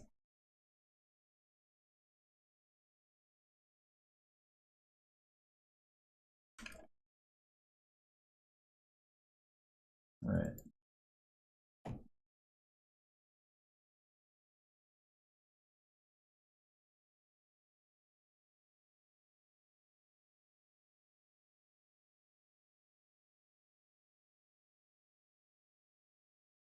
There we go. It's got this nice fold in it. I like that a lot. I like that kind of stuff a lot. It does need work, clearly, But it has a nice feeling to it.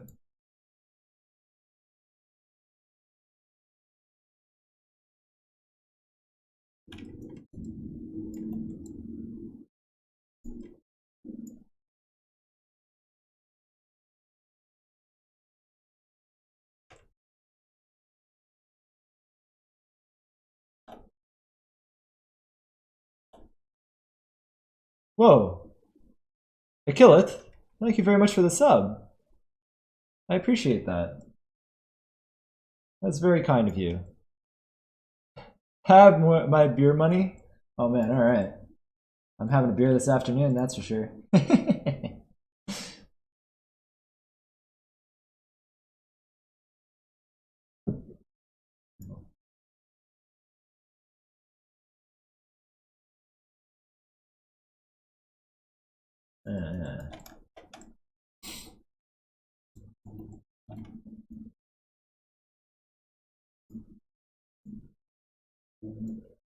Wang Bam is no fun. They're fallen.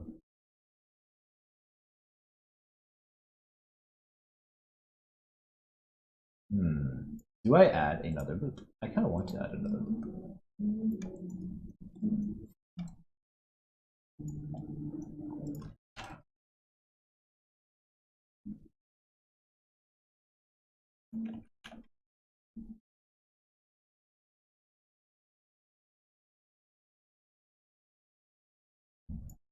Alright, so I just wanted to have like a little bit of support because I want to have this kind of like this wave in the fabric as if it's kind of bunched up, right? Because right now it's just kind of like this really thin artificial clump, which I can obviously fix up when we get to sculpting later. But I do want to kind of emphasize that a little bit more regardless. I just don't know what to do with this extra edge now. I could probably just add a cut here or something, or I don't know. We'll figure it out. We'll figure it out together. Together. All right. Ba-bum.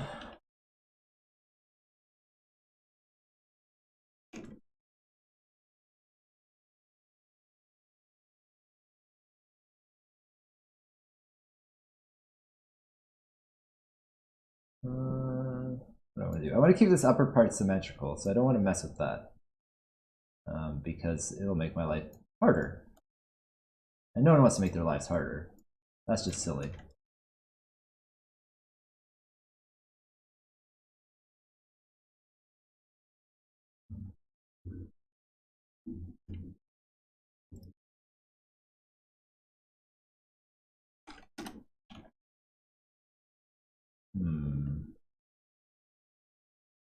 If I do this, I guess, because I want to keep a loop here too, right?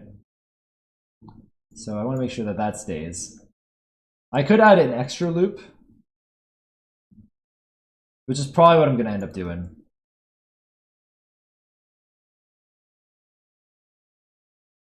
This is going to be a little bit of a pain to sculpt on, for sure, but that's okay.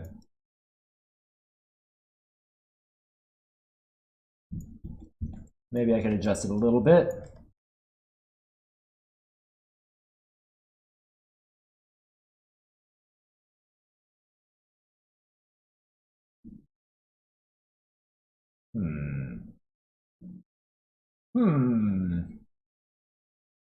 Feeling pensive.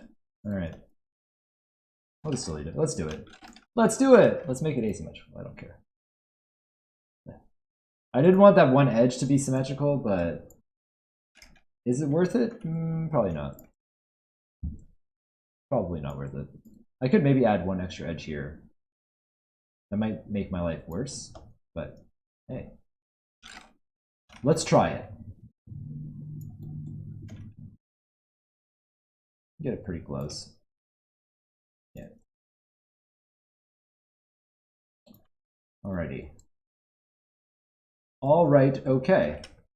And you know what we can do is something like this, perhaps, right? If we do this, oh, all right. Now we're thinking with portals.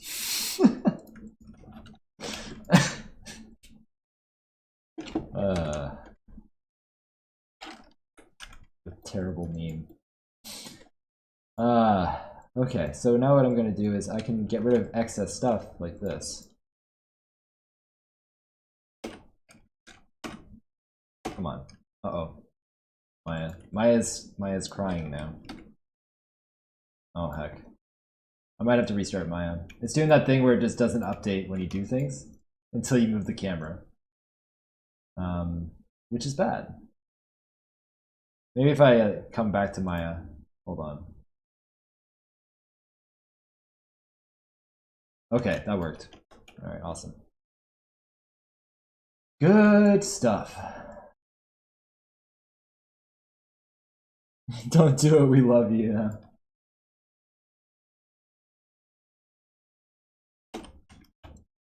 Oh, it's still doing it. It's still doing some weird stuff.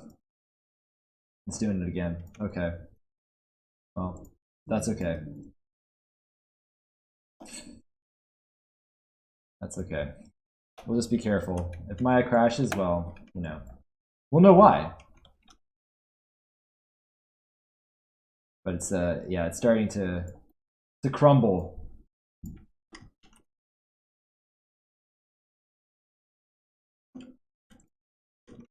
It always does that after a while. It's like nope, nope, nope, nope, nope, nope, nope.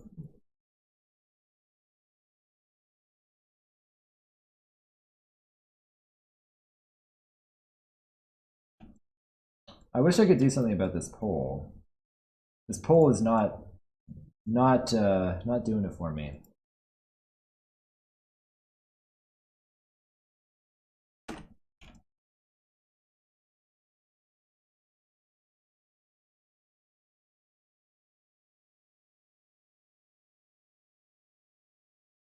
Hold on, are they different?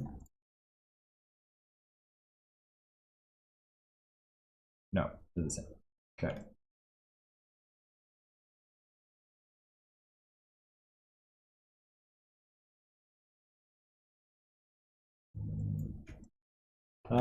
Talk to Maya all the time.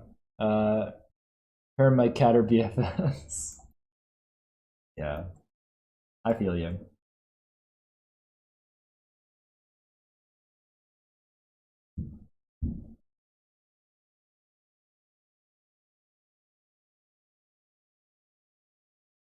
I define my relationship with Maya as toxic.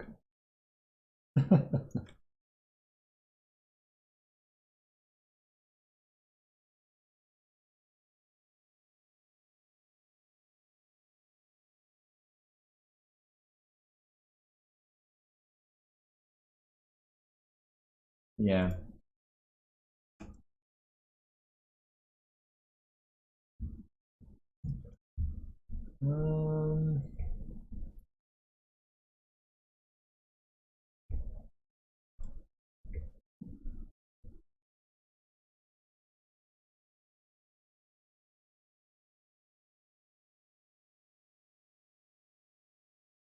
Okay.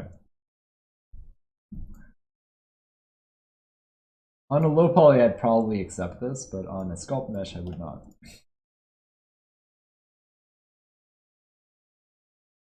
So either I add an extra loop down here or I remove one.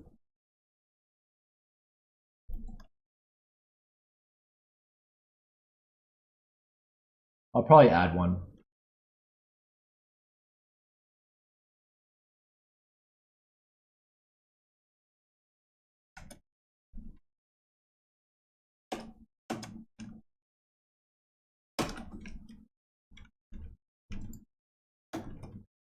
Okay.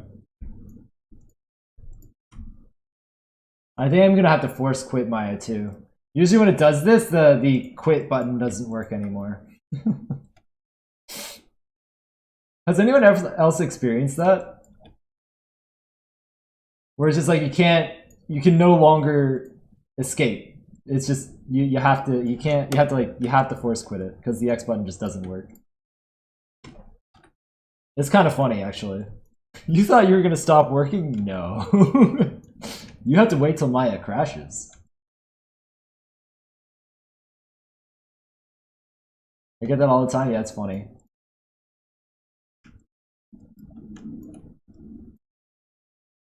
I'm glad I'm not the only one.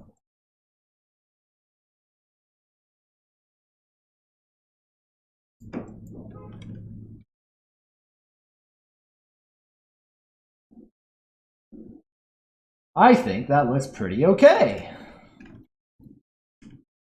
That's okay by my books. I kind of want the color to splay out though. We're gonna do that. I want the color to kind of go out. Like this. Yes. I've got custom macro on my mouse to incrementally save every hour too. That's fun. I should probably get autosave going.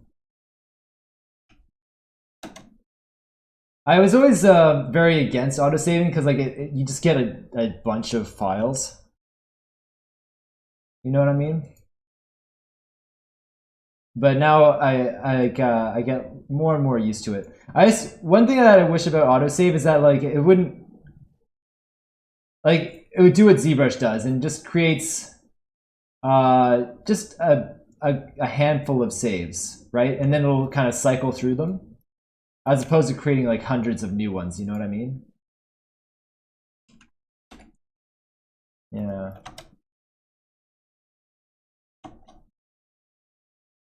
So you'll see there, I use the cut tool to make sure that I get a nice straight cut edge. Which might not necessarily be what you want at the bottom of the cape. But, you know, if you don't, then you can just add that offset in after. But I do like to have something relatively nice. Why is this in snap mode now? I don't even have snap on. Alright. Okay. Oh yeah, so this is essentially that, what I do for the cape. Then I can determine how long I want it. And think about, we can think about adding, oops, why are you there? Get out of here. Okay. Now, I do want to make sure that, because I'm going to be sculpting holes in this, I want to make sure that I plan that out before I go ahead into ZBrush. I want to have at least some indication of holes.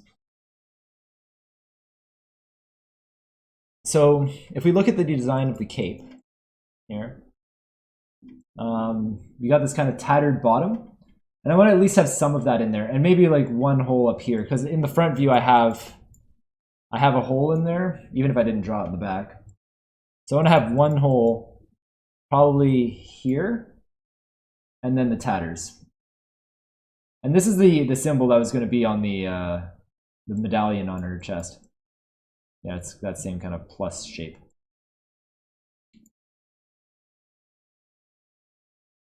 So what I'm going to do is I'm going to add a bunch of cuts in here, like so.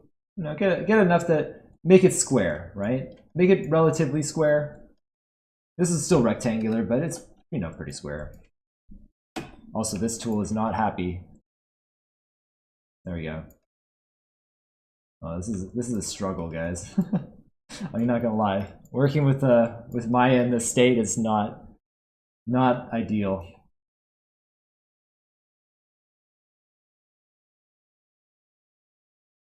So I'm gonna add.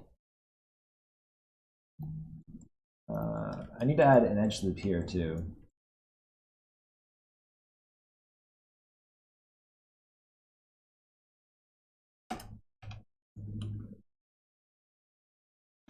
Okay.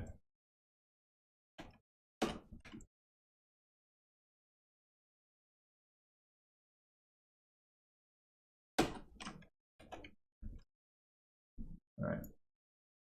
Because we're gonna have a slice here and here, and we're gonna have one probably around here, and then one here. All right. I'm just gonna go edit mesh, detach. Oh, also one in the middle here, or not in the middle, but like probably around here. Edit mesh, detach. Yeah. And then we're going to just start moving things around. I don't remember which ones I cut. Okay, there we go. And this one's kind of interesting. I might add one more loop here at the bottom too.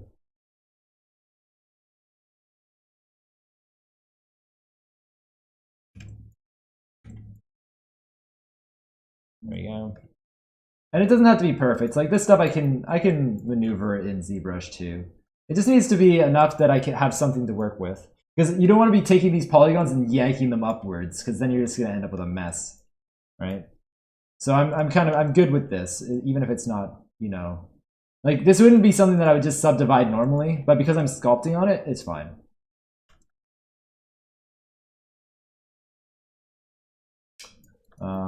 But what I'm going to do as well is I'm going to add, you know, just an extra loop down here at the bottom.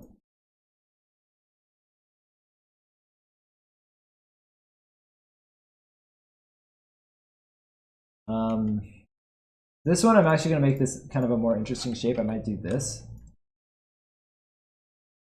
Just based off of the how it's tattered, I kind of want to do that. Cool. There we go. There. By God, I believe we've done it. Then we're going to extrude it. There we go. Give it a little bit of thickness. And reverse. History. There we go. Not bad, right? Now we got a nice cape to sculpt on. Yeah. But sculpting on this will be our next week stream, where we're gonna like start sculpting on stuff, right, and making things a little bit more polished.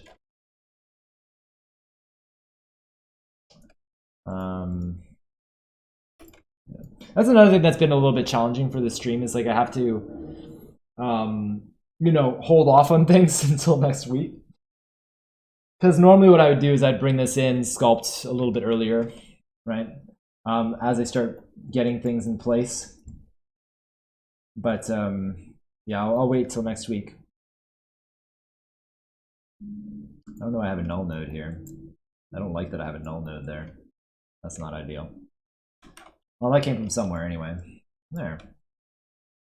But we got a nice cape. We've done a belt, and we've done most of the shoulder. And I'll have to just do more belts around everywhere. And I'll get that all into ZBrush next week. By next week, I should say. All right. I suppose I can throw a few things in ZBrush just to kind of show you what it's all about. So we're going to export this. We're going to export it as an OBJ. Temp. Yes. Now, something about importing. Well, you can't just import into a subtool, like into a Z tool, because if you try, it's just going to replace your current selected subtool. So what you have to actually do is you got to import somewhere else. So you go import. I usually just select the star or whatever. Temp. Open it. And then we're just going to append it to our model. I'm going to hide the old cape. Oh, this is another thing that I did since last week. I went and I renamed everything and grouped everything into folders. That's very important, you know, make sure that your file is clean. When you're roughing stuff out, like I didn't bother last stream, all I cared about was getting things in place. But once you have everything, you can kind of go in and start cleaning it up, right? I'm going to append that. I'm going to put that up in there. I'm going to get rid of all this extra geo, right? So we're going to delete the rough mesh because we don't need it anymore. Delete that. And then we'll just rename this cloak. And there it is. What day next week? It'll be on Sunday, same time. And maybe on Tuesday I'll go over making a sword. That'll be like a little off-stream extra, but I'll still put up the VOD for it. We'll see. I don't know if I will or not. It might be the week after that we do that. It might not be this week, it might be the week after, but we'll see. Depends on how tired I am. All right, so one thing I want to do is, just get a nice preview on it. So we're going to crease it. Make sure that it creased everything that I wanted to crease. I don't think it will have. This is a little bit of a more complex mesh. Yeah, this is a little bit funky. I'm not going to use the regular crease for this. What I will do though is I'm going to create polygroups.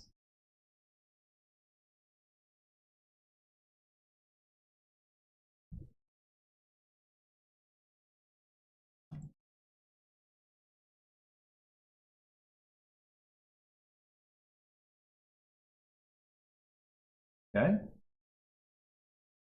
Make sure that I just get rid of all these side edges. I'm just using Control Shift with the lasso select tool to kind of to hide different elements. All right. And now that I have all the edges hidden, if I've done it correctly, I can do a polygroups auto groups, and the inside and outside should get a different polygroup. They didn't, so that means I missed a spot. Let's have a look. Oh yeah. Let's see.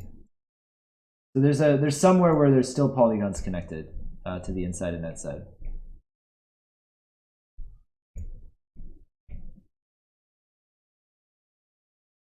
It's probably on the bottom.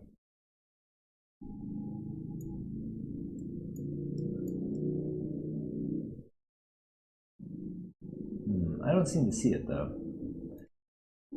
Let's do display properties double. It might make it easier to see where it's connected. This is a little bit of an issue here. I might have to fix that actually. Just because it's a bit of an overlap and that's not ideal.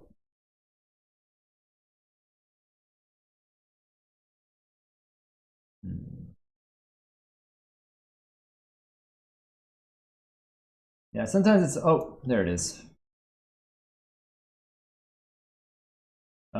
Polygroups, autogroups. There we go. And then we're just going to add a nice crease to it. Geometry crease, polygroups. And then I have to add well, I'm going to just bring this down to 1, dynamic, and this gives you a nice preview of what will happen when you smooth it. And I think this is actually okay. Yeah. And then obviously I'll sculpt it later to make it a little bit, more interesting. But it's a nice base, right? This is obviously very rough.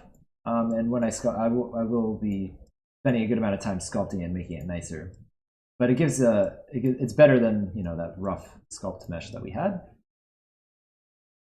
Yeah. Wang Bam, hey. Yes, this is a concept that I did. So this is what I drew up 4 or 5 weeks ago now? 4 weeks ago? Yeah, if you want the stream on that, you can go here, where I've been uploading the whole process of creating this.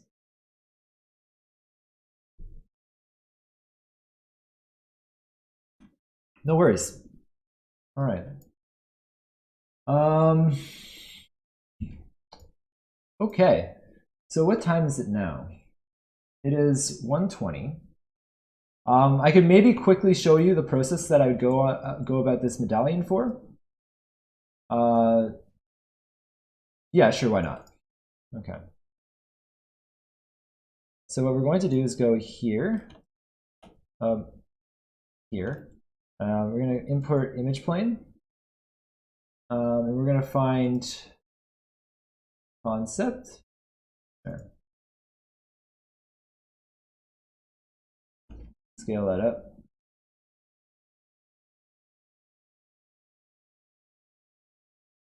Whoa. Okay. Add isolate select on. Whoa. Okay. Great. I'm just gonna quickly just make that medallion. It's a pretty simple pattern, so it's pretty easy. Now, I will say right off the bat, people are going to be like, "Hey, why aren't you using a alpha in ZBrush to do this?" And the reason for that is because I want a nice clean shape that I can sculpt on. Same reason I do most things. Okay, so what you do here is I take, you know what, I'm gonna actually center this out. This will be easier. I'm gonna bring this to the origin. I'm gonna hide this. Hold on. Okay, so this is the pauldron. Uh-oh, this isn't updating anymore. Shoot. Okay, so this is gonna be a little troublesome. That's okay. So nothing's updating anymore. Maya is dying. So I'm gonna have to do this the hard way. Unless I restart Maya, but because we're pretty close to the end, I'm not going to.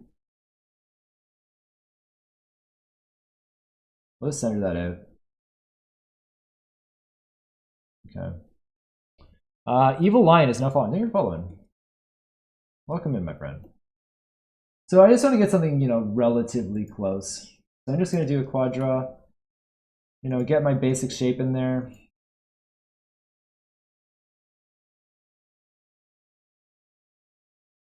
The first pass is, you know, fairly rough. I don't mind too much.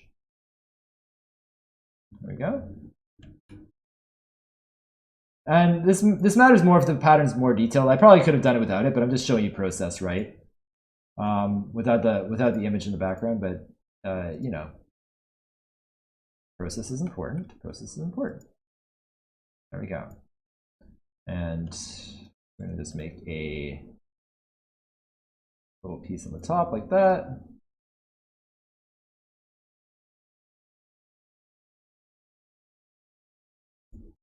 Okay. That's probably all I need.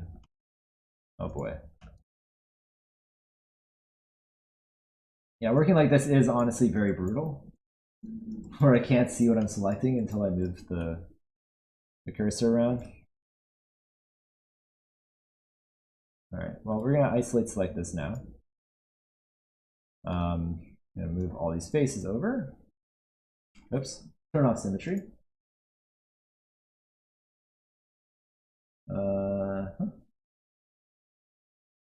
That is not the symmetry tool. Uh-oh, my tools aren't updating either.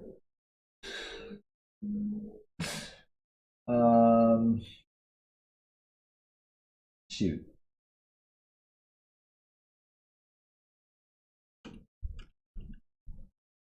Okay, everything is broken now.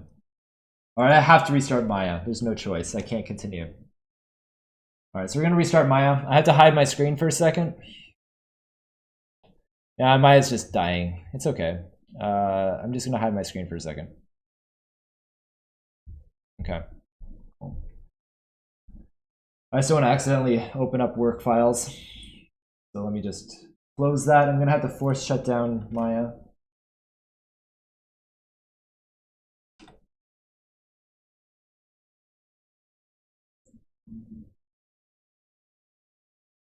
And task. Bye, Maya. There we go. I'll just reboot Maya. Watch it having nothing saved. I bet you that's going to happen too.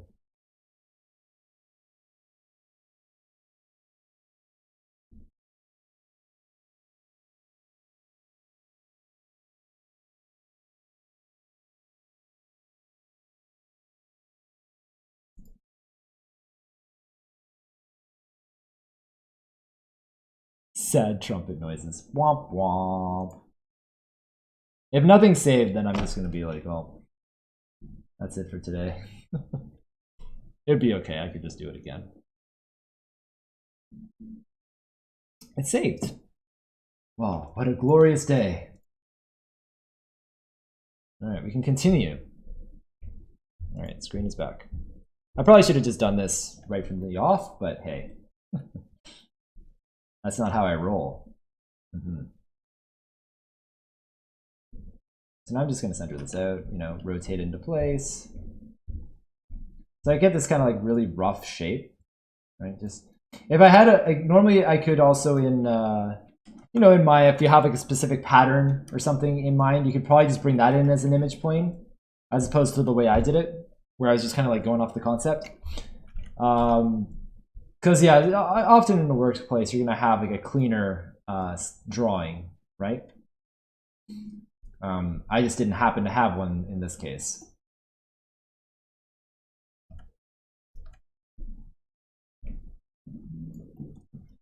Can make an object that is mirrored on in the x and z axis, not in Maya.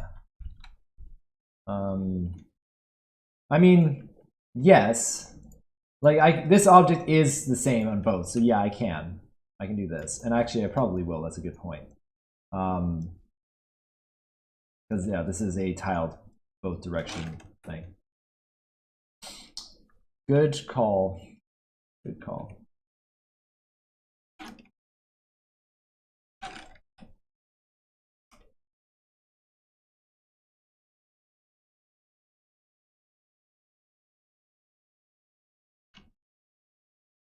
There we go.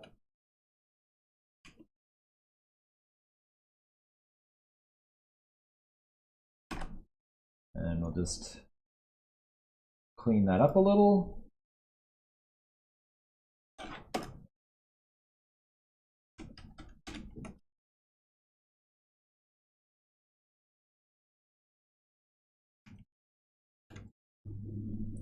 Now, I wanted this to be a little bit of a rounded diamond, not a perfectly straight diamond. Makes it a little bit more interesting, you know?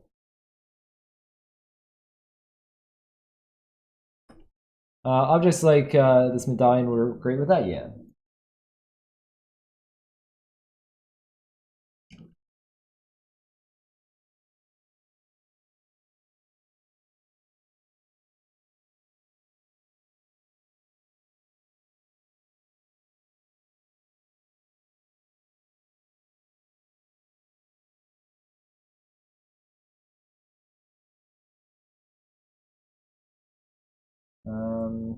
Okay.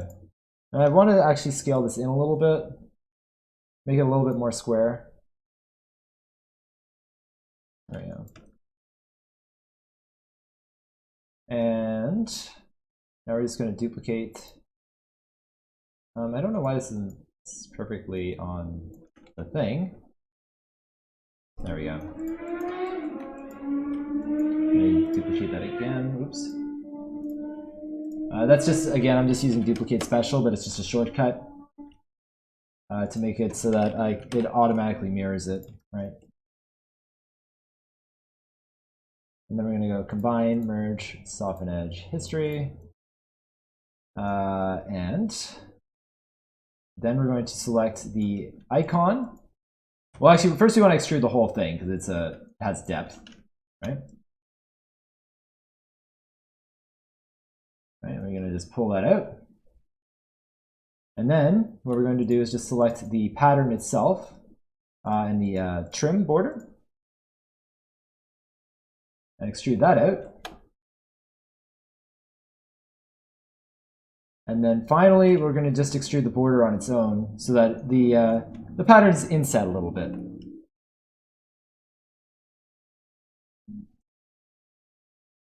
And we're going to isolate that. I think I wanted that last thing to stick out a little bit more, so maybe like 0.8 or something. 1? Or 1.5? That's not working. Oh, I changed the pivot. Wrong thing. It's changing the wrong attribute. That's all right. Cool. And then what we're going to do is, like I said, you want to reveal some of the edge. So we're just going to expand that out and pull this one in. There you go. Similarly with the pattern, I want to, oops. Just kind of edit mesh. I'm going to do an edit mesh transform so it transforms from the center, like so. Let's yank it in a little. And then we're going to just pull these 4 in the middle, like so. And I want to have a nice, hold on, I want to make sure that these are the same.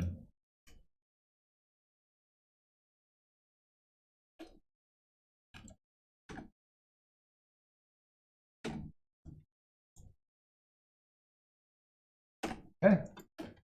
And we're just see what that looks like when we smooth it. All right, so clearly, I also need to do this. Oops, hold on. You know what? I have one issue before I do that. Okay, I'm gonna delete all the other stuff again so that I can mirror it again. And I don't like that this is kind of inset. So we're gonna fix that.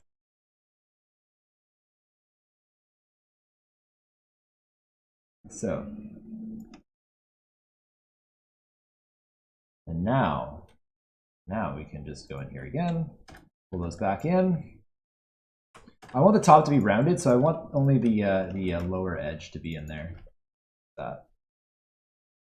And then we're just going to cut here. Oops, keep doing that. Relative on there. And then we're going to duplicate this again.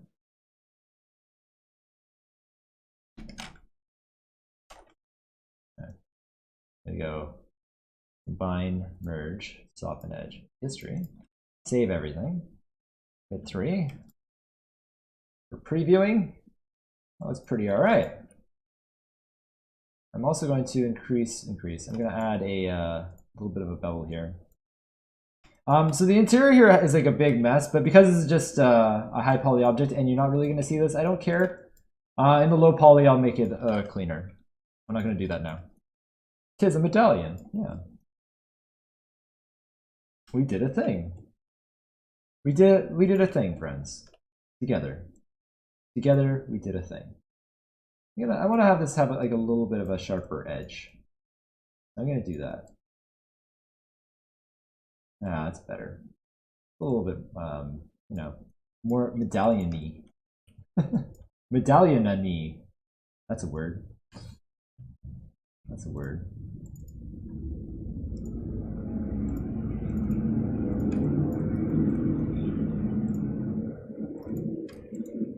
I want to yank this out a little bit more. Add a little bit of depth.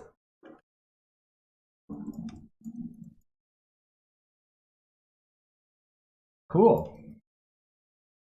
And then we can just put that right on our cape. And we got this bigger, chunkier one as a reference. I'm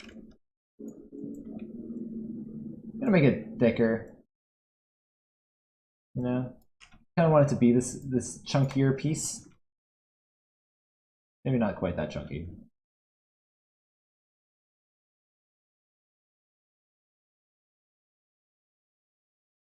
There. That's kind of nice. Yeah. I think what I want to do actually is I want to make it less deep this way, but instead we're going to just select all the verts on the bottom like this. There we go. And then just switch the selection and then yank it out this way. Because I think the interior was too deep, but I do want it to be thicker overall. There. Perfect. There, we did it. I think we did a good number of things today.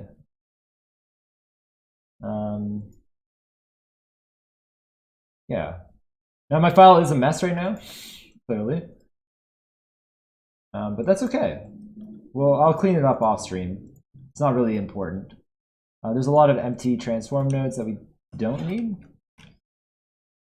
Those are just created from combining and merging objects. You can probably get rid of all this junk. Yeah. Cool. Get rid of all that. Boom. And I don't know what this is. Another empty one. There, much cleaner.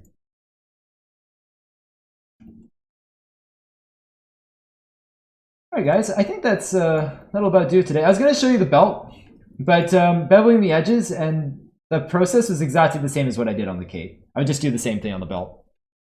So it's the same thing. Cracks beer? I will 100% be cracking a beer later. Ugh. Now, I didn't have time to show the pouch, but the pouch is a similar process as well. It's probably going to be more box modeling, but it's a similar thing. Like I'll just create a cube and then I'll just extract wraps and stuff from it. I'll show it to you guys next week when we get to Sculpting stuff.